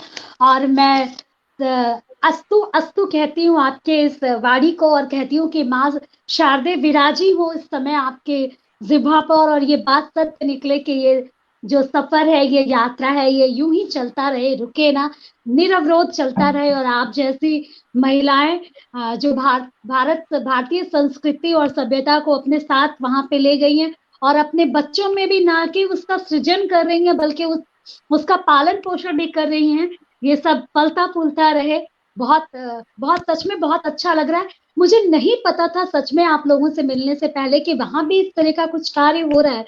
वो कुएं के मेढक जैसे थे, हमें लगता था कि ये भारत में ही ऐसा कुछ हो रहा है, लेकिन दुनिया विकसित हो गई है। और शुक्रिया इस लॉकडाउन का और इस जूम का जिसने आपसे मिलवाया, आप लोगों से मिलवाया, आप सबकी शख्सियत से मुझे परिचय कराया। बहुत सारे लोग श्रोता जो सुन रहे हैं वो भी समझ पा रहे होंगे कि सात समंदर पार भी हिंदी का पूरा वर्चस्व है। और अब अर्चना जी के पास आती हूँ अगले सवाल के साथ, फिर रचना दीदी के पास पहुंचूंगी कि मन में कहीं कुछ कसक रहती है अर्चना जी कि हम हिंदी के लिए इतना कर रहे हैं, काश के भारत में होते तो टीवी पे आते, मंचों पे दिखते, लोग और जानते, एक पब्लिक फिगर की तरह रहते। मन में कहीं कुछ खटकता है, कुछ ऐसा? आपका माइक अर्चना बंद है। म्यूट है। हाँ बिल्कुल। तो हाँ, ये तो बात आती है कि भारत में होते तो यूं होता वो होता, लेकिन ये भी बात सच है कि कर्म भूमि जन्मभूमि दोनों हमें प्यारी है। और यूं कहिए कि हमें तो बेस्ट ऑफ बोथ वर्ल्ड है। हाँ। हमारी इच्छा, हम जब चाहे भारत आए, हमारा घर है, हम मेरा मायका है। वो कहते हैं ना कि मायका और ससुराल का रिश्ता, बस ससुराल में हाँ हमें नए लोग जुड़ जाते हैं, लेकिन मायके का प्रेम कम नहीं होता, कभी खत्म नहीं होता। तो इस कारण से हम भारत से भी जुड़े हैं और हम अपनी कर्म भूमि से भी जुड़े हैं। वो कुछ लिखा था कि माथे पर हिंदी की बिंदी, माथे पर हिंदी की बिंदी, इंग्लिश का सम्मान भी है, रोम रोम में रामायण है मगर बाइबल ज्ञान भी है। नए जमाने के हैं लेकिन संस्कारों का ध्यान भी है, अमेरिका से पहले मेरे दिल में हिंदुस्तान भी है। क्या बात है, क्या बात है। इसी भाव के साथ मैं आपके साथ एक और कविता साझा करना चाहूंगी जो मैं लिखी थी जब यहाँ पे नई आई थी। अगर आपकी इजाजत हो सुनाऊं? बिल्कुल स्वागत है। अरे हाँ, तो ये उस वक्त की बात है जब नई आई थी, 2-3 महीने हुए होंगे, रोते रोते ही कविता लिखी गई थी। लेकिन इसमें एक भाव है जो आपके सामने लाना चाहती हूँ कि अमेरिका और भारत का क्या रिश्ता है, हम उसे कैसे निभाते हैं। तो सुनिएगा। मुस्कुराया देख हमने सोफे कुर्सी मेज को, मुस्कुराया देख हमने सोफे कुर्सी मेज को, भांति भांति के उपकरणों को, नई नवेली सेज को। हुए नहीं थे 4 महीने भारत को छोड़े हुए, घर से कोसों दूर विदेशी सभ्यता ओढ़े हुए। उन दिनों भी मन के अंदर कैसी वो आशाएं थी, उमंगों की तरंगों की सतरंगी भाषाएं थी। आए यहाँ तो रंगीली ये दुनिया हमको भा गई, ज्ञान विज्ञान की इतनी प्रगति अपने मन पे छा गई। लगे ठूसने घर में अपने सामानों के भर ठेले, लगने लगे ठहाकों के मेरे घर पे भी मेले। अब तो इस हवा में इस धरती पे तन रमने लगा, देख विदेशी चकाचौंध अपना भी मन जमने लगा। हो सकता है अगले घर की यात्रा मन को न भाए। इतनी साफ सफाई देख के जब हम वापस मुड़ के जाते हैं तो हमें लगता है कितनी गंदगी है, ये मन में विचार आता जरूर है। लेकिन उस पर कहना चाहूंगी, हो सकता है अगली घर की यात्रा मन को न भाए, पड़े रहे तब भी विदेशी चकाचौंध के ये साए। संभव है जाए हम भूल निज देश की वह बंदगी, धर्म भूले कर्म भूले नजर आए बस गंदगी। लेकिन किंतु बट परंतु, अब यहां से मेरी कविता आरंभ होती है। लेकिन किंतु बट परंतु, दिल के किसी कोने में अब भी एक आस है, दिल के किसी कोने में अब भी एक आस है। घर भरा है किंतु मन में कमी का एहसास है। नहीं है तो बस नहीं है, नहीं है तो बस नहीं है थपकियों का वो आंचल, घर की मेज पर खाने पर वो कोलाहल, वो नाचने की धुन की मस्ती, गीतों का मधुर झंकार, वो प्यार वो तकरार, बच्चों सो जाओ कि वो पुकार। अब तो अपने तेवर की करती है मिजाज पुरसियां, अब तो अपने तेवर की करती है मिजाज पुरसियां, ये घर ये कार ये टेबल और ये कुर्सियां। उन लोगों के लिए ये संदेश मेरे पास है, उन लोगों के लिए ये संदेश मेरे पास है, जिनके दिलों में भी परदेश की ही आस है। जब आना इस ओर तो थोड़ी, जब आना इस ओर तो थोड़ी माँ की खुशबू ले आना, जब आना इस ओर तो थोड़ी माँ की खुशबू ले आना। हो सके तो गली मोहल्लों की आवाजें ले आना। जो कह रही थी रचना जी कि यहाँ आवाज नहीं आती, यहाँ शांति है, सन्नाटा है, लेकिन हम वही मिस करते हैं जो आवाजें आती थी।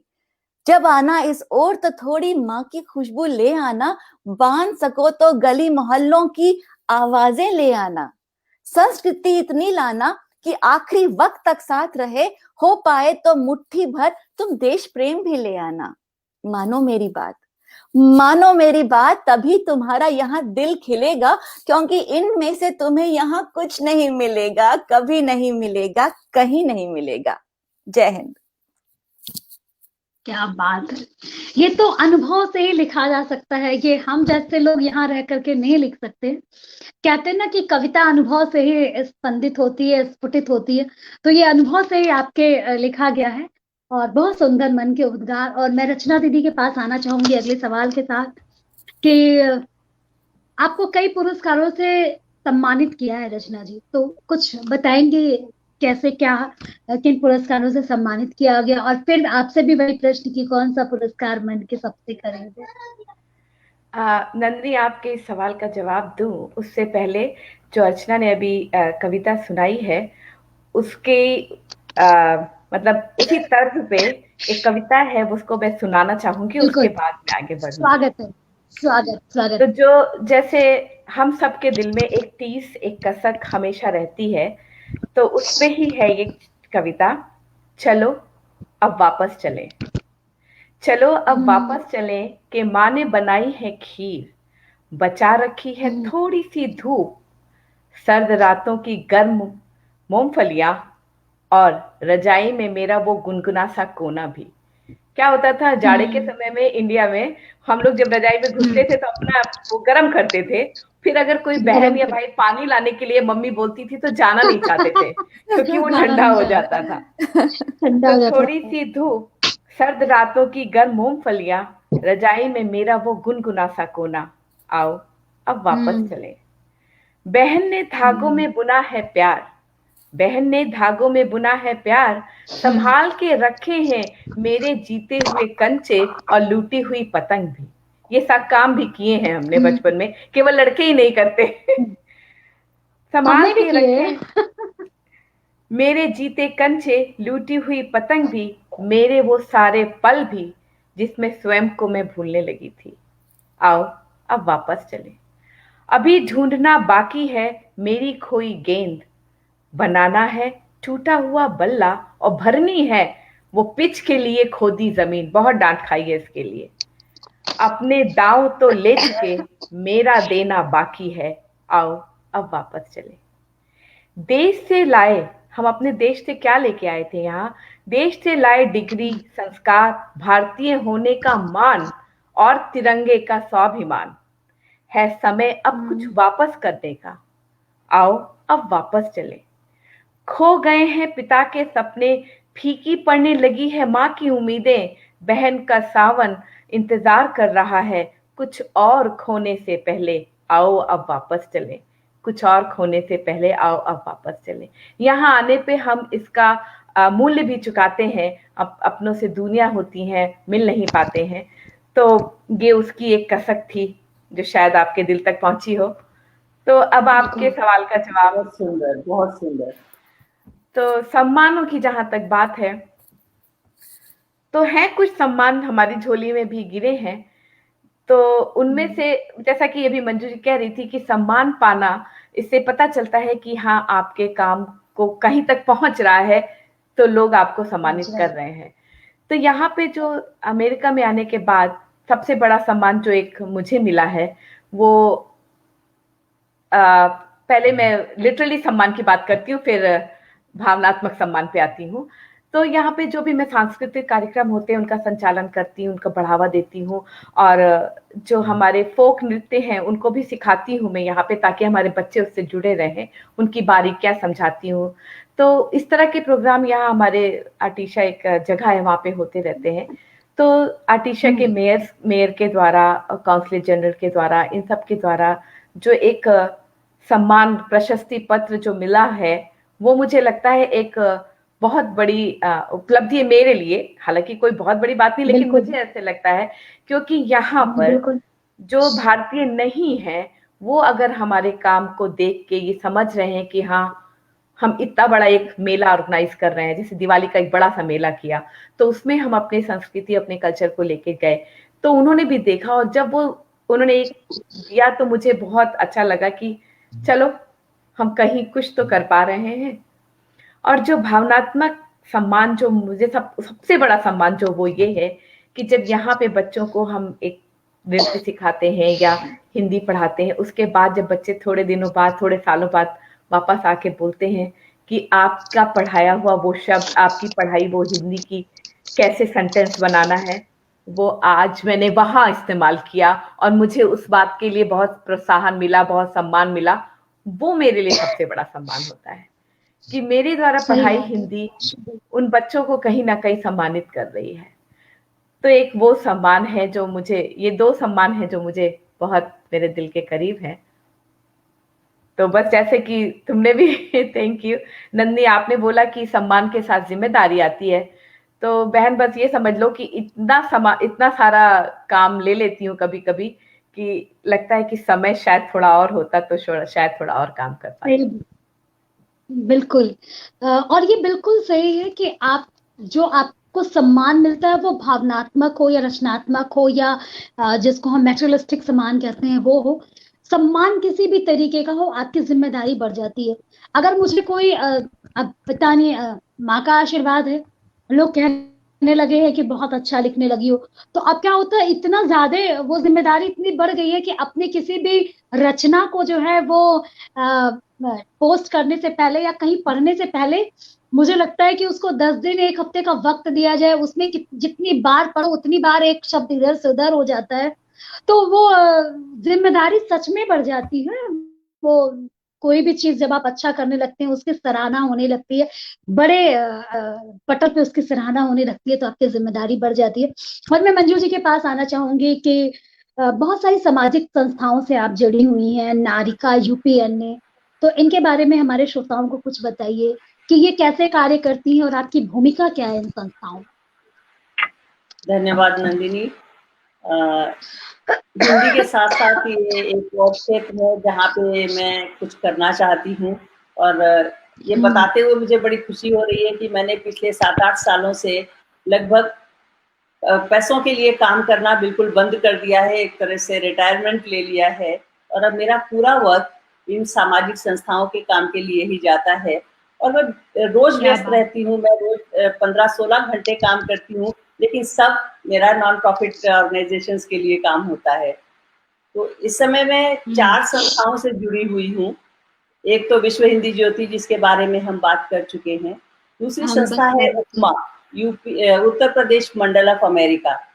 तो उत्तर प्रदेश मंडल ऑफ अमेरिका की स्थापना 2006 में उत्तर प्रदेश के लोगों ने मिलकर उत्तर प्रदेश में के लिए कुछ कर पाए, इस उद्देश्य के साथ की थी। और तब 2006 से लेके आज तक काफी लंबा सफर रहा है, और मुझे बहुत खुशी है कि मैं उत्तर प्रदेश की हूँ और उत्तर प्रदेश मंडल ऑफ अमेरिका के माध्यम से कुछ अच्छा कर पा रही हूँ। तो इस समय जो हमारे 2 बड़े प्रोजेक्ट चल रहे हैं इंडिया में, उसमें से एक है चित्रकूट के पास आदिवासी गांव हैं, कोल आदिवासी लोगों के गांव हैं, जहां बहुत गरीबी है, बच्चों के लिए किसी प्रकार की कोई सुविधाएं नहीं है। तो वहां पे हमने 10 गांवों में बच्चों के लिए डे केयर जैसी एक सुविधा की है। जैसे कि यहाँ अमेरिका में डे केयर होते हैं, तो छोटे बच्चे दिन भर वहां रहते हैं और बेसिक शुरुआती पढ़ाई भी करते हैं। तो उसके पीछे उद्देश्य केवल इतना सा था कि वो आदिवासी लोग बहुत गरीब हैं, माँ बाप दोनों काम पर जाते हैं, तो घर में बच्चे रह जाते हैं। अब छोटे बच्चे हैं, इसलिए बड़े बच्चे छोटे बच्चे को संभालने के लिए घर पे रहते हैं, तो ना स्कूल जाते हैं, ना कोई शिक्षा मिलती है। तो उपमा ने ये तय किया कि हम लोग छोटे बच्चों को उठा लेंगे और उनके लिए एक डे केयर बनाएंगे, जहाँ पर दिन भर वो सुरक्षित रहेंगे, कुछ शिक्षा भी उनको मिलेगी, और बड़े बच्चे सरकारी स्कूलों में जाके रेगुलर पद्धति से शिक्षा ले सकेंगे। तो इस तरह से एक पंथ दो काज वाली बात हुई, और यहाँ एक पंथ दो काज नहीं, एक पंथ 3 काज हो गए। छोटे बच्चों को सही माहौल और शिक्षा मिल गई, बड़े बच्चे स्कूल में जाके शिक्षा ग्रहण कर सकते हैं, और माँ बाप निश्चिंत होकर अपना काम कर सकते हैं कि बच्चे सुरक्षित हैं। क्योंकि हम सब जानते हैं जब बच्चे घर के बाहर, बच्चे अकेले होते हैं या बच्चे घर के बाहर रहते हैं, तो माहौल कभी इतना खराब होता है कि उनका मिसयूज किया जा सकता है, उनको बहुत अब्यूज किया जाता है, तो उससे भी उनका बचाव हो जाता है। दूसरा प्रोजेक्ट है निस्वारा बुंदेलखंड में, जहाँ पे लगभग 600 बच्चों के लिए एक बोर्डिंग स्कूल जैसा है, जहाँ पे बच्चे रहते भी हैं, गरीब बच्चे आते हैं, तो उनका रहना, खाना, बेसिक जरूरतें, साथ में उनकी पढ़ाई, और पढ़ाई के साथ साथ उनको कुछ वोकेशनल ट्रेनिंग, क्योंकि वहां से निकला हुआ हर बच्चा डॉक्टर इंजीनियर नहीं बनेगा, लेकिन हमारी ये छोटी सी कोशिश उनकी जिंदगी में थोड़ा सा बदलाव ला सकती है।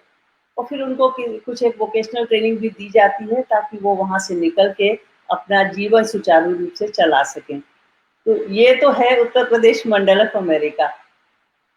दूसरी संस्था जिसका आपने नाम लिया, नारिका, वो बहुत जरूरी है यहाँ पे बैठे हुए लोगों के लिए, क्योंकि मैंने कभी सोचा नहीं था और शायद आप कल्पना भी नहीं करेंगी कि भारत से दूर अमेरिका में, जिसको कि लोग संभावनाओं की धरती कहते हैं, जहाँ पे सपने देखे जाते हैं, सपने सच किए जाते हैं, दूर से बैठ के हमें लगता है सब कुछ कितना अच्छा होगा। माँ बाप अपनी बेटियों की जब शादियां करते हैं किसी प्रवासी भारतीय से या विदेश में रहने वाले व्यक्ति से, तो सोचते हैं हमने अपनी बेटी का भविष्य सुरक्षित कर दिया, सुनिश्चित कर दिया।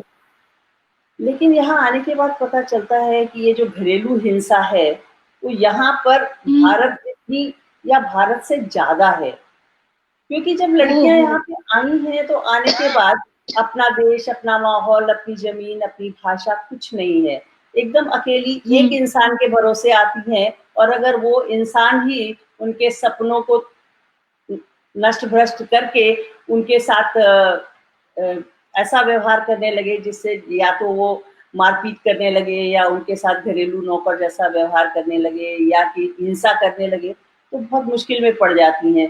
घर के बाहर निकल नहीं सकती हैं क्योंकि वो डिपेंडेंट वीजा पे होती हैं। शुरुआत में शादी करके आती हैं लड़कियां तो अधिकतर H4 वीजा पर आती हैं। तो उनकी जब उनके हालात के बारे में पता चला तो ऐसा लगा कि हम कहाँ रह रहे हैं। एक तरफ तो हमें ऐसी चमकीली सपनों की दुनिया दिखाई देती है और एक तरफ जैसे बोलते हैं ना, कारपेट के नीचे गंदगी छुपी हुई है। ये कारपेट के नीचे की गंदगी है। तो 28 साल पहले नारिका संस्था की स्थापना की गई थी। कुछ ऐसे ही औरतों ने मिलकर, जिनको लगा कि जो लोग घर से दूर हैं उनको हम कम से कम और कुछ नहीं तो रोने के लिए कांधा दे सकते हैं, उनकी बात सुन सकते हैं। इस वजह से नारिका की शुरुआत की गई थी। और जैसा कि अमेरिका में कल्चर है, एक गराज में कुछ औरतों ने मिलकर अपने घर के गराज में ये संस्था शुरू की थी। और आज हम लोग बहुत दूर पहुंच गए हैं। लोगों को हम अगर जरूरत होती है तो उनको शेल्टर देते हैं। नारिका उनको शेल्टर देती है, उनके रहने का इंतजाम, उनको कानूनी सुविधा, उनको मेडिकल सुविधा, जिस भी तरह की सुविधा चाहिए वो सब करते हैं। और उनको ये बताते हैं कि आपकी कोई गलती नहीं है अगर आपके साथ ऐसा हो रहा है। कई बार लड़कियां इस बारे में मुंह नहीं खोलना चाहती हैं।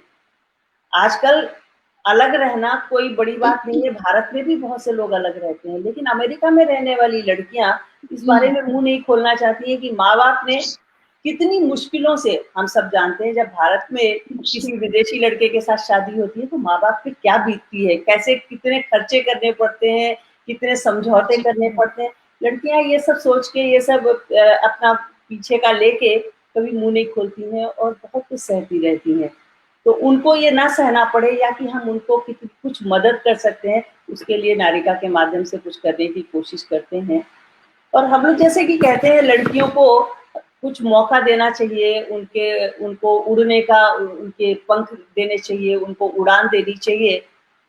लेकिन उड़ने के बाद भी उनके साथ क्या हो रहा है, तो नारिका के माध्यम से जितनी संभव है कोशिश करते हैं। और मुझे बहुत खुशी है कि हम लोग फंड रेज करते हैं, काफी अच्छा कार्यक्रम करते हैं। अभी पिछले हफ्ते में यहाँ पे नंदिता दास ने हमारी संस्था के लिए कीनोट स्पीच दिया था। और नंदिता दास डोमेस्टिक कॉलेज के लिए बहुत काम करती है, ये हम सब लोग जानते हैं। तो हम लोगों ने काफी अच्छा कलेक्शन भी किया उसमें, और आशा है कि हम आगे भी अच्छा काम करते रहेंगे। एक और संस्था है इंडिया कम्युनिटी सेंटर। जैसा कि अच्छा। नाम से ही है, इंडिया कम्युनिटी सेंटर मतलब एक छोटा मोटा कम्युनिटी सेंटर। भारत हमने यहाँ बसा रखा है, जिसमें हम भारत से आए लोगों को भारत की कमी थोड़ी कम महसूस हो, ऐसा माहौल बनाने की कोशिश करते हैं। और खासतौर से सीनियर्स के लिए, जो माँ बाप जिन्होंने पूरी जिंदगी अच्छे से अपनी इंडिपेंडेंट जिंदगी जी है, लेकिन बच्चे यहाँ हैं, बच्चों के मोह में बंधे हुए अपनी जड़ें आ गए। छोड़कर, अपनी जड़ों से उखड़कर यहाँ चले आते हैं, और आने के बाद पूरी तरह से डिपेंडेंट हो जाते हैं बच्चों पे, क्योंकि यहाँ की ड्राइविंग, यहाँ का रहन सहन, यहाँ का कल्चर सब फर्क होता है। तो सब कुछ होते हुए भी घर में सारी सुविधाएं हैं, जैसे कि अर्चना ने वो कुर्सियां, मेजें, सामान सब है, लेकिन उस सब के बावजूद एक खुशी नहीं है। अपनी भाषा में बातचीत करने वाला, अपनी जैसी चीजों के बारे में डिस्कशन करने वाला कोई नहीं है। तो उन सब के लिए यहाँ पे एक इंडिया कम्युनिटी सेंटर के माध्यम से छोटा मोटा भारत है, जहाँ पे बच्चे, बड़े, बूढ़े, औरतें, सबके लिए कुछ ना कुछ है। और वहाँ पे एक मंच है जिसमें वो लोग अपने टैलेंट को प्रदर्शित कर सकते हैं, या कि किसी को मेडिटेशन करना है, किसी को योगा करना है, सीनियर्स के लिए वेलनेस प्रोग्राम्स हैं। आप सोचिए कि हम क्या करना चाहते हैं, और आईसीसी के पास आपके लिए कोई प्रोग्राम है। और इन सारी संस्थाओं में मैं बोर्ड मेंबर के तौर पे जुड़ी हुई हूँ, आईसीसी में फाउंडिंग बोर्ड मेंबर हूँ।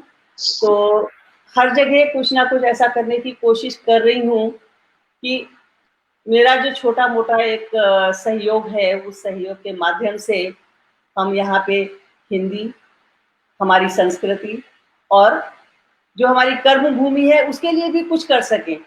यहाँ पे आने के बाद हम सिर्फ अपनी जन्मभूमि के बारे में सोचते रहे तो भी नहीं चलेगा। तो ये दोनों का जो मिला जुला स्वरूप है, इससे एक नई संस्कृति, नया कल्चर पैदा हो रहा है, जिसको हम लोग साथ में लेके आगे बढ़ने की कोशिश कर रहे हैं। ये छोटा मोटा कार्य नहीं है मंजू जी, ये आपका बड़कपन है जो इतने बड़े कार्य को आप छोटा कहेंगे। बहुत सराहनीय, प्रशंसनीय कार्य है। मैं तो सच में प्रणाम करती हूँ कि और बहुत सारे लोग जो भारत में, बहुत सारी नारियां हैं जो समर्थ हैं ऐसा करने में, उनसे भी मैं ये कहना चाहूंगी कि इस तरह की संस्था कोई अगर शुरू करना चाहे तो बिल्कुल करे। मैं साथ में हूँ, खड़ी हूँ उनके, तन मन धन से उनके साथ हूँ, अगर कुछ इस तरीके का कार्य करना चाहें जो समाज और नारियों के लिए। और ये जानकर के बहुत अच्छा लगा कि आप वहां रहते हुए और चित्रकूट और तमाम जगहों के लोगों के लिए वहां से रहते हुए यहाँ पे कार्य कर रहे हैं। ये इस सोच को बहुत बहुत प्रणाम है, बहुत नमस्कार है मेरा। और अर्चना जी के पास पहुंचती हूँ कि कोई ऐसा संदेश जो आप देना चाहती हैं इस चैनल के माध्यम से लिखने पढ़ने वालों को, उन लोगों को जो अमेरिका में जाकर के रहना चाहते हैं, बसना चाहते हैं, कार्य करना चाहते हैं, कुछ भी ऐसा जो आप करना चाहती हैं, कहना चाहती हैं।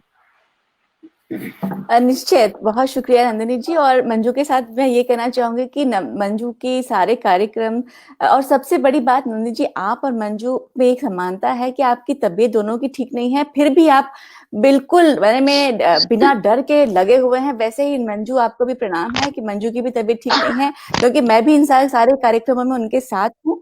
लेकिन मैं ये देख के हैरान हूँ कि इतनी तबीयत खराब होने के बावजूद वो इतना कर पाती हैं। आपको नमन है, प्रणाम है मेरा। और संदेश के लिए कहना चाहूंगी कि चलिए बात करते हैं कुछ लेखनी की, कुछ विधाओं की, श्रृंगार की। तो मेरा मन है कि आप जो करें, जो भी वो लिखें, कार्य करें, अमेरिका हो, भारत हो, उसे पूरा करें। वो मैंने कभी लिखा था कि टूटा चावल देव कभी स्वीकार नहीं करते। टूटा चावल कभी भी हम अर्पण जब करते हैं तो अक्षत चावल ही दिया जाता है। टूटा चावल, जी बिल्कुल, इसमें खंडन लेश मात्र भी नहीं होना चाहिए, किंचित खंडन ना हो। तो टूटा चावल देव कभी स्वीकार नहीं करते, टूटा दर्पण देव कभी श्रृंगार नहीं करते। टूटा चावल देव कभी स्वीकार नहीं करते, टूटा दर्पण देख कभी श्रृंगार नहीं करते, जिसको भी दिल देना तुम पूरा पूरा देना, आधे मन से कभी किसी से प्यार नहीं क्या करते, बात है। आधे मन से कभी किसी से प्यार नहीं करते। तो आप जो करें, जो कार्य करें, आप अपना प्रोफेशन करें, आप नॉन प्रॉफिट करें, जो जिस कार्य में आपकी रुचि करें, लेकिन पूरे मन से करें। आधा अधूरा कार्य कभी सफलता प्राप्त नहीं करता, चाहे वो प्रेम हो, भक्ति हो। भक्ति क्या है? प्रेम की ही तो पराकाष्ठा है। तो प्रेम के मायने में हम मानते हैं श्री कृष्ण जी को हमारा प्रतीक, सिंबल, लेकिन मेरा मानना है कि उनसे बढ़कर प्रेम में मीरा है। आप पूछेंगे कैसे? तो सुनिए, चेतन से अवचेतन की वो कड़ी हो गई। चेतन से यानी कि from the state of consciousness to sub consciousness, चेतन से अवचेतन की वो कड़ी हो गई। महल छोड़कर चौराहे पर खड़ी हो गई। मीरा ने गाया कान्हा को अंतर मन से, इसीलिए मीरा कान्हा से बड़ी हो गई। इसीलिए मीरा कान्हा से बड़ी हो गई। जब आप भक्ति करते हैं, प्रेम करते हैं, कोई भी कार्य करते हैं, पूरे मन से, श्रद्धा से, आदर से, सुमन भाव आपके पड़ते हैं उस कार्य के प्रति, तो आप अपने आराध्य देव से भी बढ़ जाते हैं, ऐसा मेरा मानना है। तो प्रेम के लिए प्रेम है क्या? मोहब्बत, इश्क, जज्बात जो भी है वो सिर्फ एक भाव है, भावना है। वो कभी लिखा था एक छंद इस विषय में, अखियों से मुझको छुआ किसी ने हौले से, तो किसी ने छुआ हमें हाथों से नहीं, दृष्टि से, यानी कि सिर्फ देखा, किंचित मात्र देखा। अखियों से मुझको छुआ किसी ने हौले से, तो प्रेम की प्रथम अनुभूति बन गई मैं। प्यार हुआ, मोहब्बत जागा। अखियों से मुझको छुआ किसी ने हौले से, तो प्रेम की प्रथम अनुभूति बन गई मैं। मन की लगन मुझे ऐसी लगी पावन की, जैसे किसी देव की विभूति बन गई मैं। आरती का दीप बनी, घृत बनी, बाती बनी। पूजा के लिए ये सब उपयोग होते हैं, लेकिन प्रेम में भी यही भावना है, ये ऊर्जा है, ये उष्मा है, ये उत्साह है। आरती का दीप बनी, घृत बनी, बाती बनी, धूप की सुगंध सी पुनीत बन गई मैं। रोम रोम होम बन, रोम रोम होम बन पिया में समाई ऐसे, रोम रोम होम बन पिया में समाई ऐसे। प्रेम के हवन की आहुति बन गई मैं। प्रेम के हवन की आहुति बन गई मैं। प्रेम के हवन की आहुति बन गई मैं। अगर आप इजाजत दें तो 1 मिनट का एक गीत आपको सुनाऊं उद्धृत लय की, अगर आपके पास समय हो तो प्रेम की बात चल रही है, श्रृंगार की बात चल रही है, तो एक गीत है मेरे मन के बहुत करीब है, प्रिय है मुझे। इसमें मैंने प्रेम मोहब्बत के एहसास को वाद्यों के साथ समान किया है। यानी जब आपके हृदय में झंकार हो तो हर तरफ आपको लगता है जैसे जल तरंग बज रहा है। तो ये इस गीत की खासियत यह है कि इसका नाद आप महसूस कीजिए, इसको फील कीजिए, सिर्फ सुनिए मत, इसको फील करके सुनिए, हृदय से सुनिए। तो आइए जल तरंग मैं आपके समक्ष प्रस्तुत करना चाहूंगी। बजे जल तरंग सजे अंग अंग छाया अनंग जैसे, बजे जल तरंग सजे अंग अंग छाया अनंग जैसे। दिल का वो हाल तबले की ताल बाजे मृदंग जैसे, दिल का वो हाल तबले की ताल बाजे मृदंग जैसे। सुख के हिंडोले मनवा ये डोले, चिंताएं सारी भूले। तुझ पे निसार सब कुछ है यार, मुझे एक बार छू ले। सुख के हिंडोले मनवा ये डोले, चिंताएं सारी भूले। तुझ पे निसार सब कुछ है यार, मुझे एक बार छू ले। बीना के तार गूंजे सितार, मन है मलंग जैसे। बीना के तार गूंजे सितार, मन है मलंग जैसे। बजे जल तरंग सजे अंग अंग बाजे मृदंग जैसे, बजे जल तरंग सजे अंग अंग बाजे मृदंग जैसे। बस तेरी प्रीत जाऊं मैं जीत, मेरे मन के मीत सुन ले। खुलने दे पंख बजने दे शंख, आ प्रणय गीत चुन ले। बस तेरी प्रीत जाऊं मैं जीत, मेरे मन के मीत सुन ले। खुलने दे पंख बजने दे शंख, आ प्रणय गीत चुन ले। सुर गीत साज लगते हैं आज चढ़ती तरंग जैसे, सुर गीत साज लगते हैं आज चढ़ती तरंग जैसे। बजे जल तरंग सजे अंग अंग बाजे मृदंग जैसे, बाजे मृदंग जैसे, बाजे मृदंग जैसे। बहुत धन्यवाद। प्रेम की पराकाष्ठा शब्दों में रचना जी के पास आना चाहूंगी। वक्त तो अपने जो है समय के वक्त जो है वो रुकता तो है नहीं, वो तो अपने चक्कर पे घूमता ही रहता है। 10-15 मिनट 12 मिनट और बचे हैं हमारे पास, तो मैं रचना श्रीवास्तव दीदी के पास आना चाहूंगी और उनसे भी शायद ये अंतिम प्रश्न आज की शाम का, कि आप क्या कुछ कहना चाहेंगी, क्या कुछ सुनाना चाहेंगी, कुछ संदेश देना चाहेंगी नारियों के लिए, भारतीय नारियों के लिए, हिंदी के लिए, कुछ कविता जो सुनाना चाहेंगी 5-7 मिनट में, जो आप समेट सकती हैं। उसके बाद हम मंजू जी के पास आएंगे और कार्यक्रम का समापन करेंगे। यहाँ पे मैं दो बात कहना बिल्कुल। चाहूंगी। एक तो हिंदी के लिए है। तो हिंदी हम बाहर पढ़ा रहे हैं, ठीक है, लेकिन जब तक हम अपने घर में हिंदी नहीं पढ़ाएंगे, अपने बच्चों को हिंदी नहीं पढ़ाएंगे, तब तक हिंदी का विकास मतलब अधूरा है। क्योंकि आप सोचिए, हम यहाँ यूएस में हैं, अमेरिका में हैं, अगर मैंने अपने बच्चे को हिंदी नहीं सिखाई तो मेरे बाद हिंदी खत्म, राइट? मेरे बाद हिंदी खत्म, वहीं समाप्त हो जाएगी। तो एक ये काम मैं सबसे यही अनुरोध करूंगी कि ये जरूर करें कि अपने बच्चों को, मैं ये नहीं कहती कि गूढ़ साहित्यिक हिंदी पढ़ाइए, एटलीस्ट बोलना, लिखना और पढ़ना, बेसिक चीजें बच्चों को आना चाहिए। ये मेरा अपना सोच है, मेरी अपनी जो मैं कहना चाहती हूँ सबसे। और जैसा मंजू जी ने कहा कि सब लोग, हम लोग कर ही रहे हैं, अपने बच्चों को पढ़ाते हैं, बता ही रहे हैं, कर ही रहे हैं बच्चे, तो ये एक ऐसे सब लोगों को करना चाहिए। और मंजू जी, जैसे आप इतना अच्छा काम करें, तो उसमें दूसरी बात है मेरी नारियों के लिए, जैसे कि नंदी ने कहा कि कुछ अपनी भारतीय नारियों के बारे में कुछ बोले, या कोई भी महिला हो, तो मैं सिर्फ इतना कहना चाहती हूँ कि देखो, हमें खुद खड़ा होना पड़ेगा, तभी लोग हमारे साथ चलेंगे। ये उम्मीद मत रखो कि कोई आके तुम्हारा दामन थामेगा और तुमको ले जाएगा। तुम चलो, साथ में और लोग आएंगे। तो एक नारी होने के नाते एक कविता यहाँ पे मैं सुनाना चाहूंगी। तो ये मंजू जी आपके लिए है, आपकी संस्था के लिए।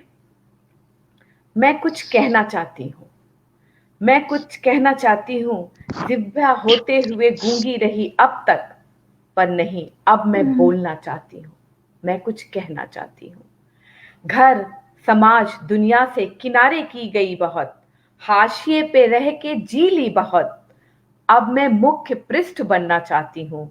मैं कुछ कहना चाहती हूँ। सहती रही, अर्चना जी देखिएगा, सहती रही सभी की आज तक, सहती रही सभी की आज तक, झुका के नजर चलती रही आज तक, इस दुनिया से अब मैं नजर मिलाना चाहती हूँ।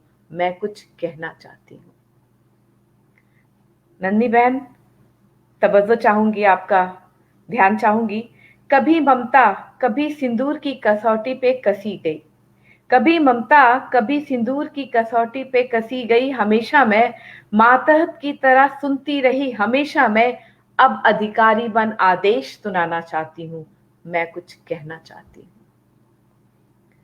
अपनी तरह से हर वक्त चलाया हमको, आग में जलाया तो कभी विष पिलाया हमको। मीरा को पिलाया था विष, अर्चना जी आपकी मीरा को।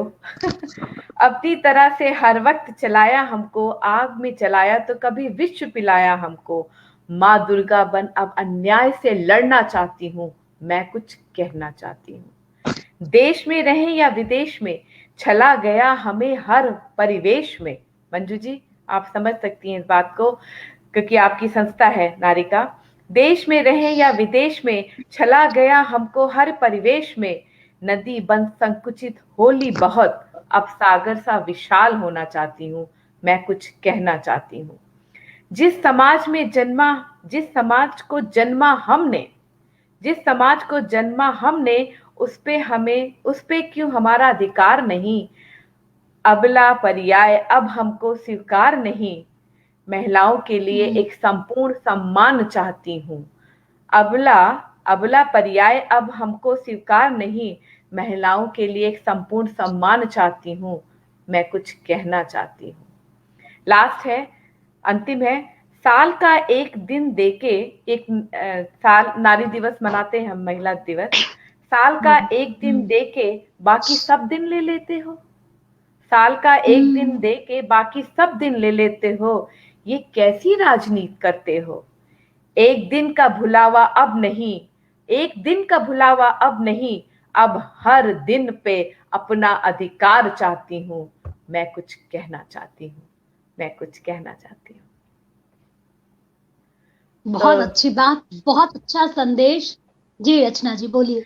हाँ, बस यही कह रही थी कि जैसे कि हमारे देश में हालात भी कभी कुछ ऐसे हो जाते हैं, तो मैं सिर्फ यही कहना चाहूंगी कि उम्मीद का दामन थाम के रखें और खुद अपने लिए कुछ ना कुछ कहने की कोशिश करें। धन्यवाद। बिल्कुल। और अब मैं अंतिम प्रश्न और अंतिम पड़ाव पे हैं हम। मैं मंजू जी के पास आना चाहूंगी और उनसे पूछना चाहूंगी कि वो क्या कुछ संदेश इस माध्यम से, इस कार्यक्रम से, इस चैनल के माध्यम से देना चाहेंगी और क्या कुछ सुनाना चाहेंगी। धन्यवाद नंदिनी। और अर्चना ने और रचना ने बहुत अच्छे संदेश दिए हैं। रचना ने जो कविता सुनाई वहीं से मैं एक चीज जी। उठाना चाहती हूँ कि अपने लिए खुद ही खड़ा होना पड़ेगा, नारियों को, हमारी बेटियों को। हालांकि हमारी बेटियां हमसे क्या चाहती हैं ये भी हमें जानने की जरूरत है। तो मैंने एक छोटी सी कविता लिखी थी जिसमें कि बेटियां हमसे क्या चाहती हैं। उसको मैंने नाम दिया था अच्छा। बेटियों की पुकार। मुक्त करो पंख मेरे, मुक्त करो पंख मेरे, पिंजरे को खोल दो, मेरे सपनों से जरा पहरा हटाओ तो। मुक्त करो पंख मेरे, पिंजरे को खोल दो, मेरे सपनों से जरा पहरा हटाओ तो। आसमां को छू के मैं तो तारे तोड़ लाऊंगी, आसमां को छू के मैं तो तारे तोड़ लाऊंगी। एक बार प्यार से हौसला बढ़ाओ तो, एक बार प्यार से हौसला बढ़ाओ तो। लोग हमेशा कहते हैं बेटे हों तो वंश चलेगा, बेटा चाहिए हर किसी को। लेकिन मैं ऐसा सोचती हूँ, बेटों से नहीं है कम बेटी किसी बात में, बेटों से नहीं है कम बेटी किसी बात में, सुख हो या दुख सदा रहती है साथ में। हम सब अपने माँ बाप के लिए कितना सोचते हैं। और अगर दूरी की बात करें तो आजकल तो बेटे भी साथ में नहीं रहते हैं, परदेश चले बिल्कुल। जाते हैं। बेटों से नहीं है कम बेटी किसी बात में, सुख हो या दुख सदा रहती है साथ में। वंश सिर्फ बेटे ही चलाएंगे न सोचना, वंश सिर्फ बेटे ही चलाएंगे न सोचना। भला इंदिरा थी कहाँ कम किसी बात में। इंदिरा गांधी ने नेहरू जी का नाम कितना आगे चलाया, वो किसी बेटे से कम थी क्या?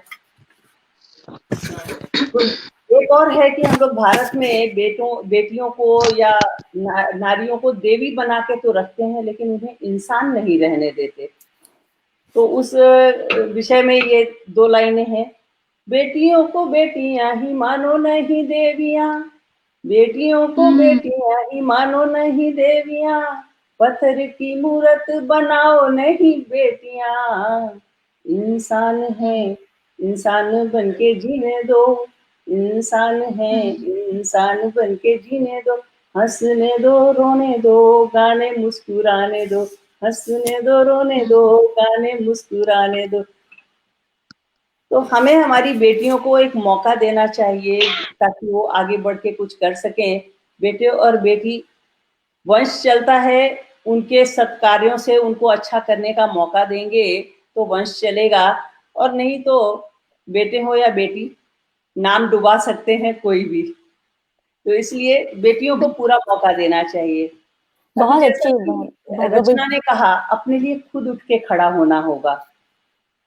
हमारे लिए कोई नहीं आएगा, हमें खुद अपने अपने लिए मौका बनाना होगा, खुद को मजबूत बनाना होगा कि हम किसी भी चीज से आगे जाके अपनी जिंदगी सुरक्षित कर सकें। तो मैंने चिड़िया के माध्यम से एक मैसेज देने की कोशिश की थी।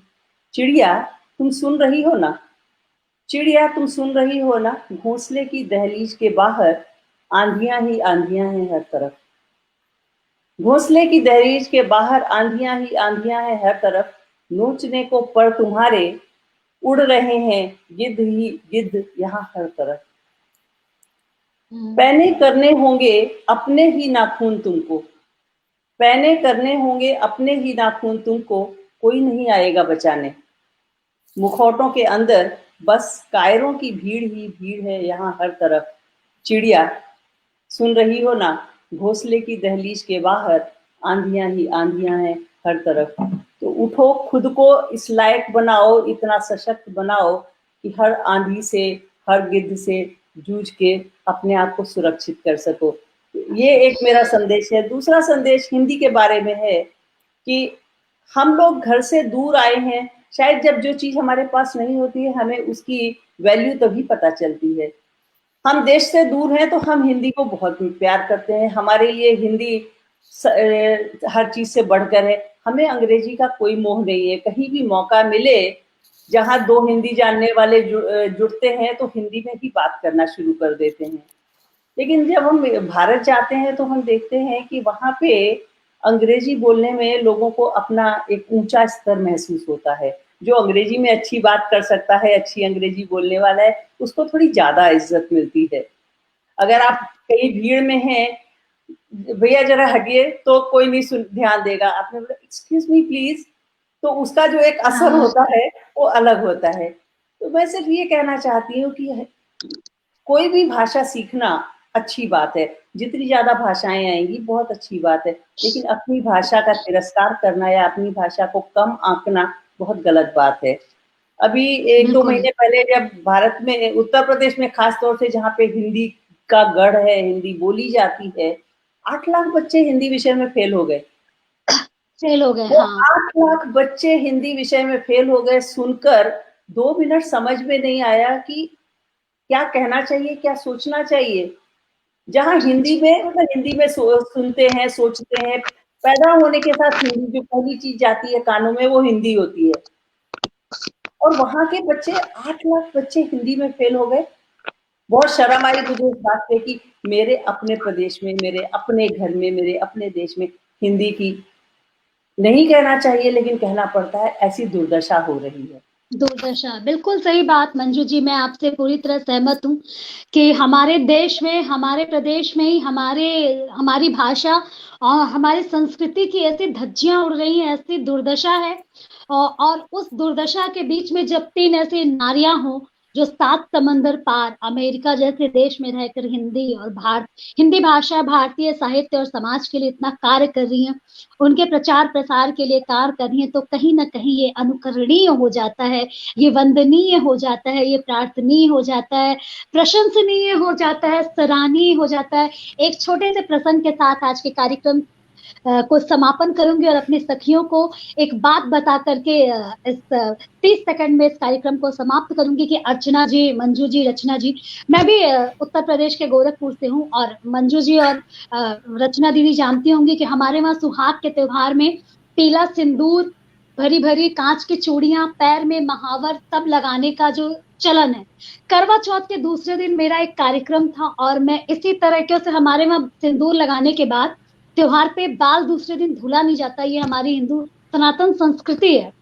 तो वो इसी तरह था कि मेरे पैर में महावर लगे हुए थे, 2-2 बिछुए थे, मांग में थोड़ा सा पीला सिंदूर था जिसको मैंने टेढ़ी मांग से छुपाया हुआ था, और मैं मेट्रो से जा रही थी किसी कार्यक्रम, हिंदी भवन में किसी कार्यक्रम के लिए। कश्मीरी गेट पे मैंने मेट्रो चेंज किया तो एक लड़की मतलब बाह में हाथ डाले जैसा कि मेट्रो में आता है, वो आए और मुझे जगह नहीं मिला था, मैं खड़ी थी, तो उसने बोला कि aunty can you shift please.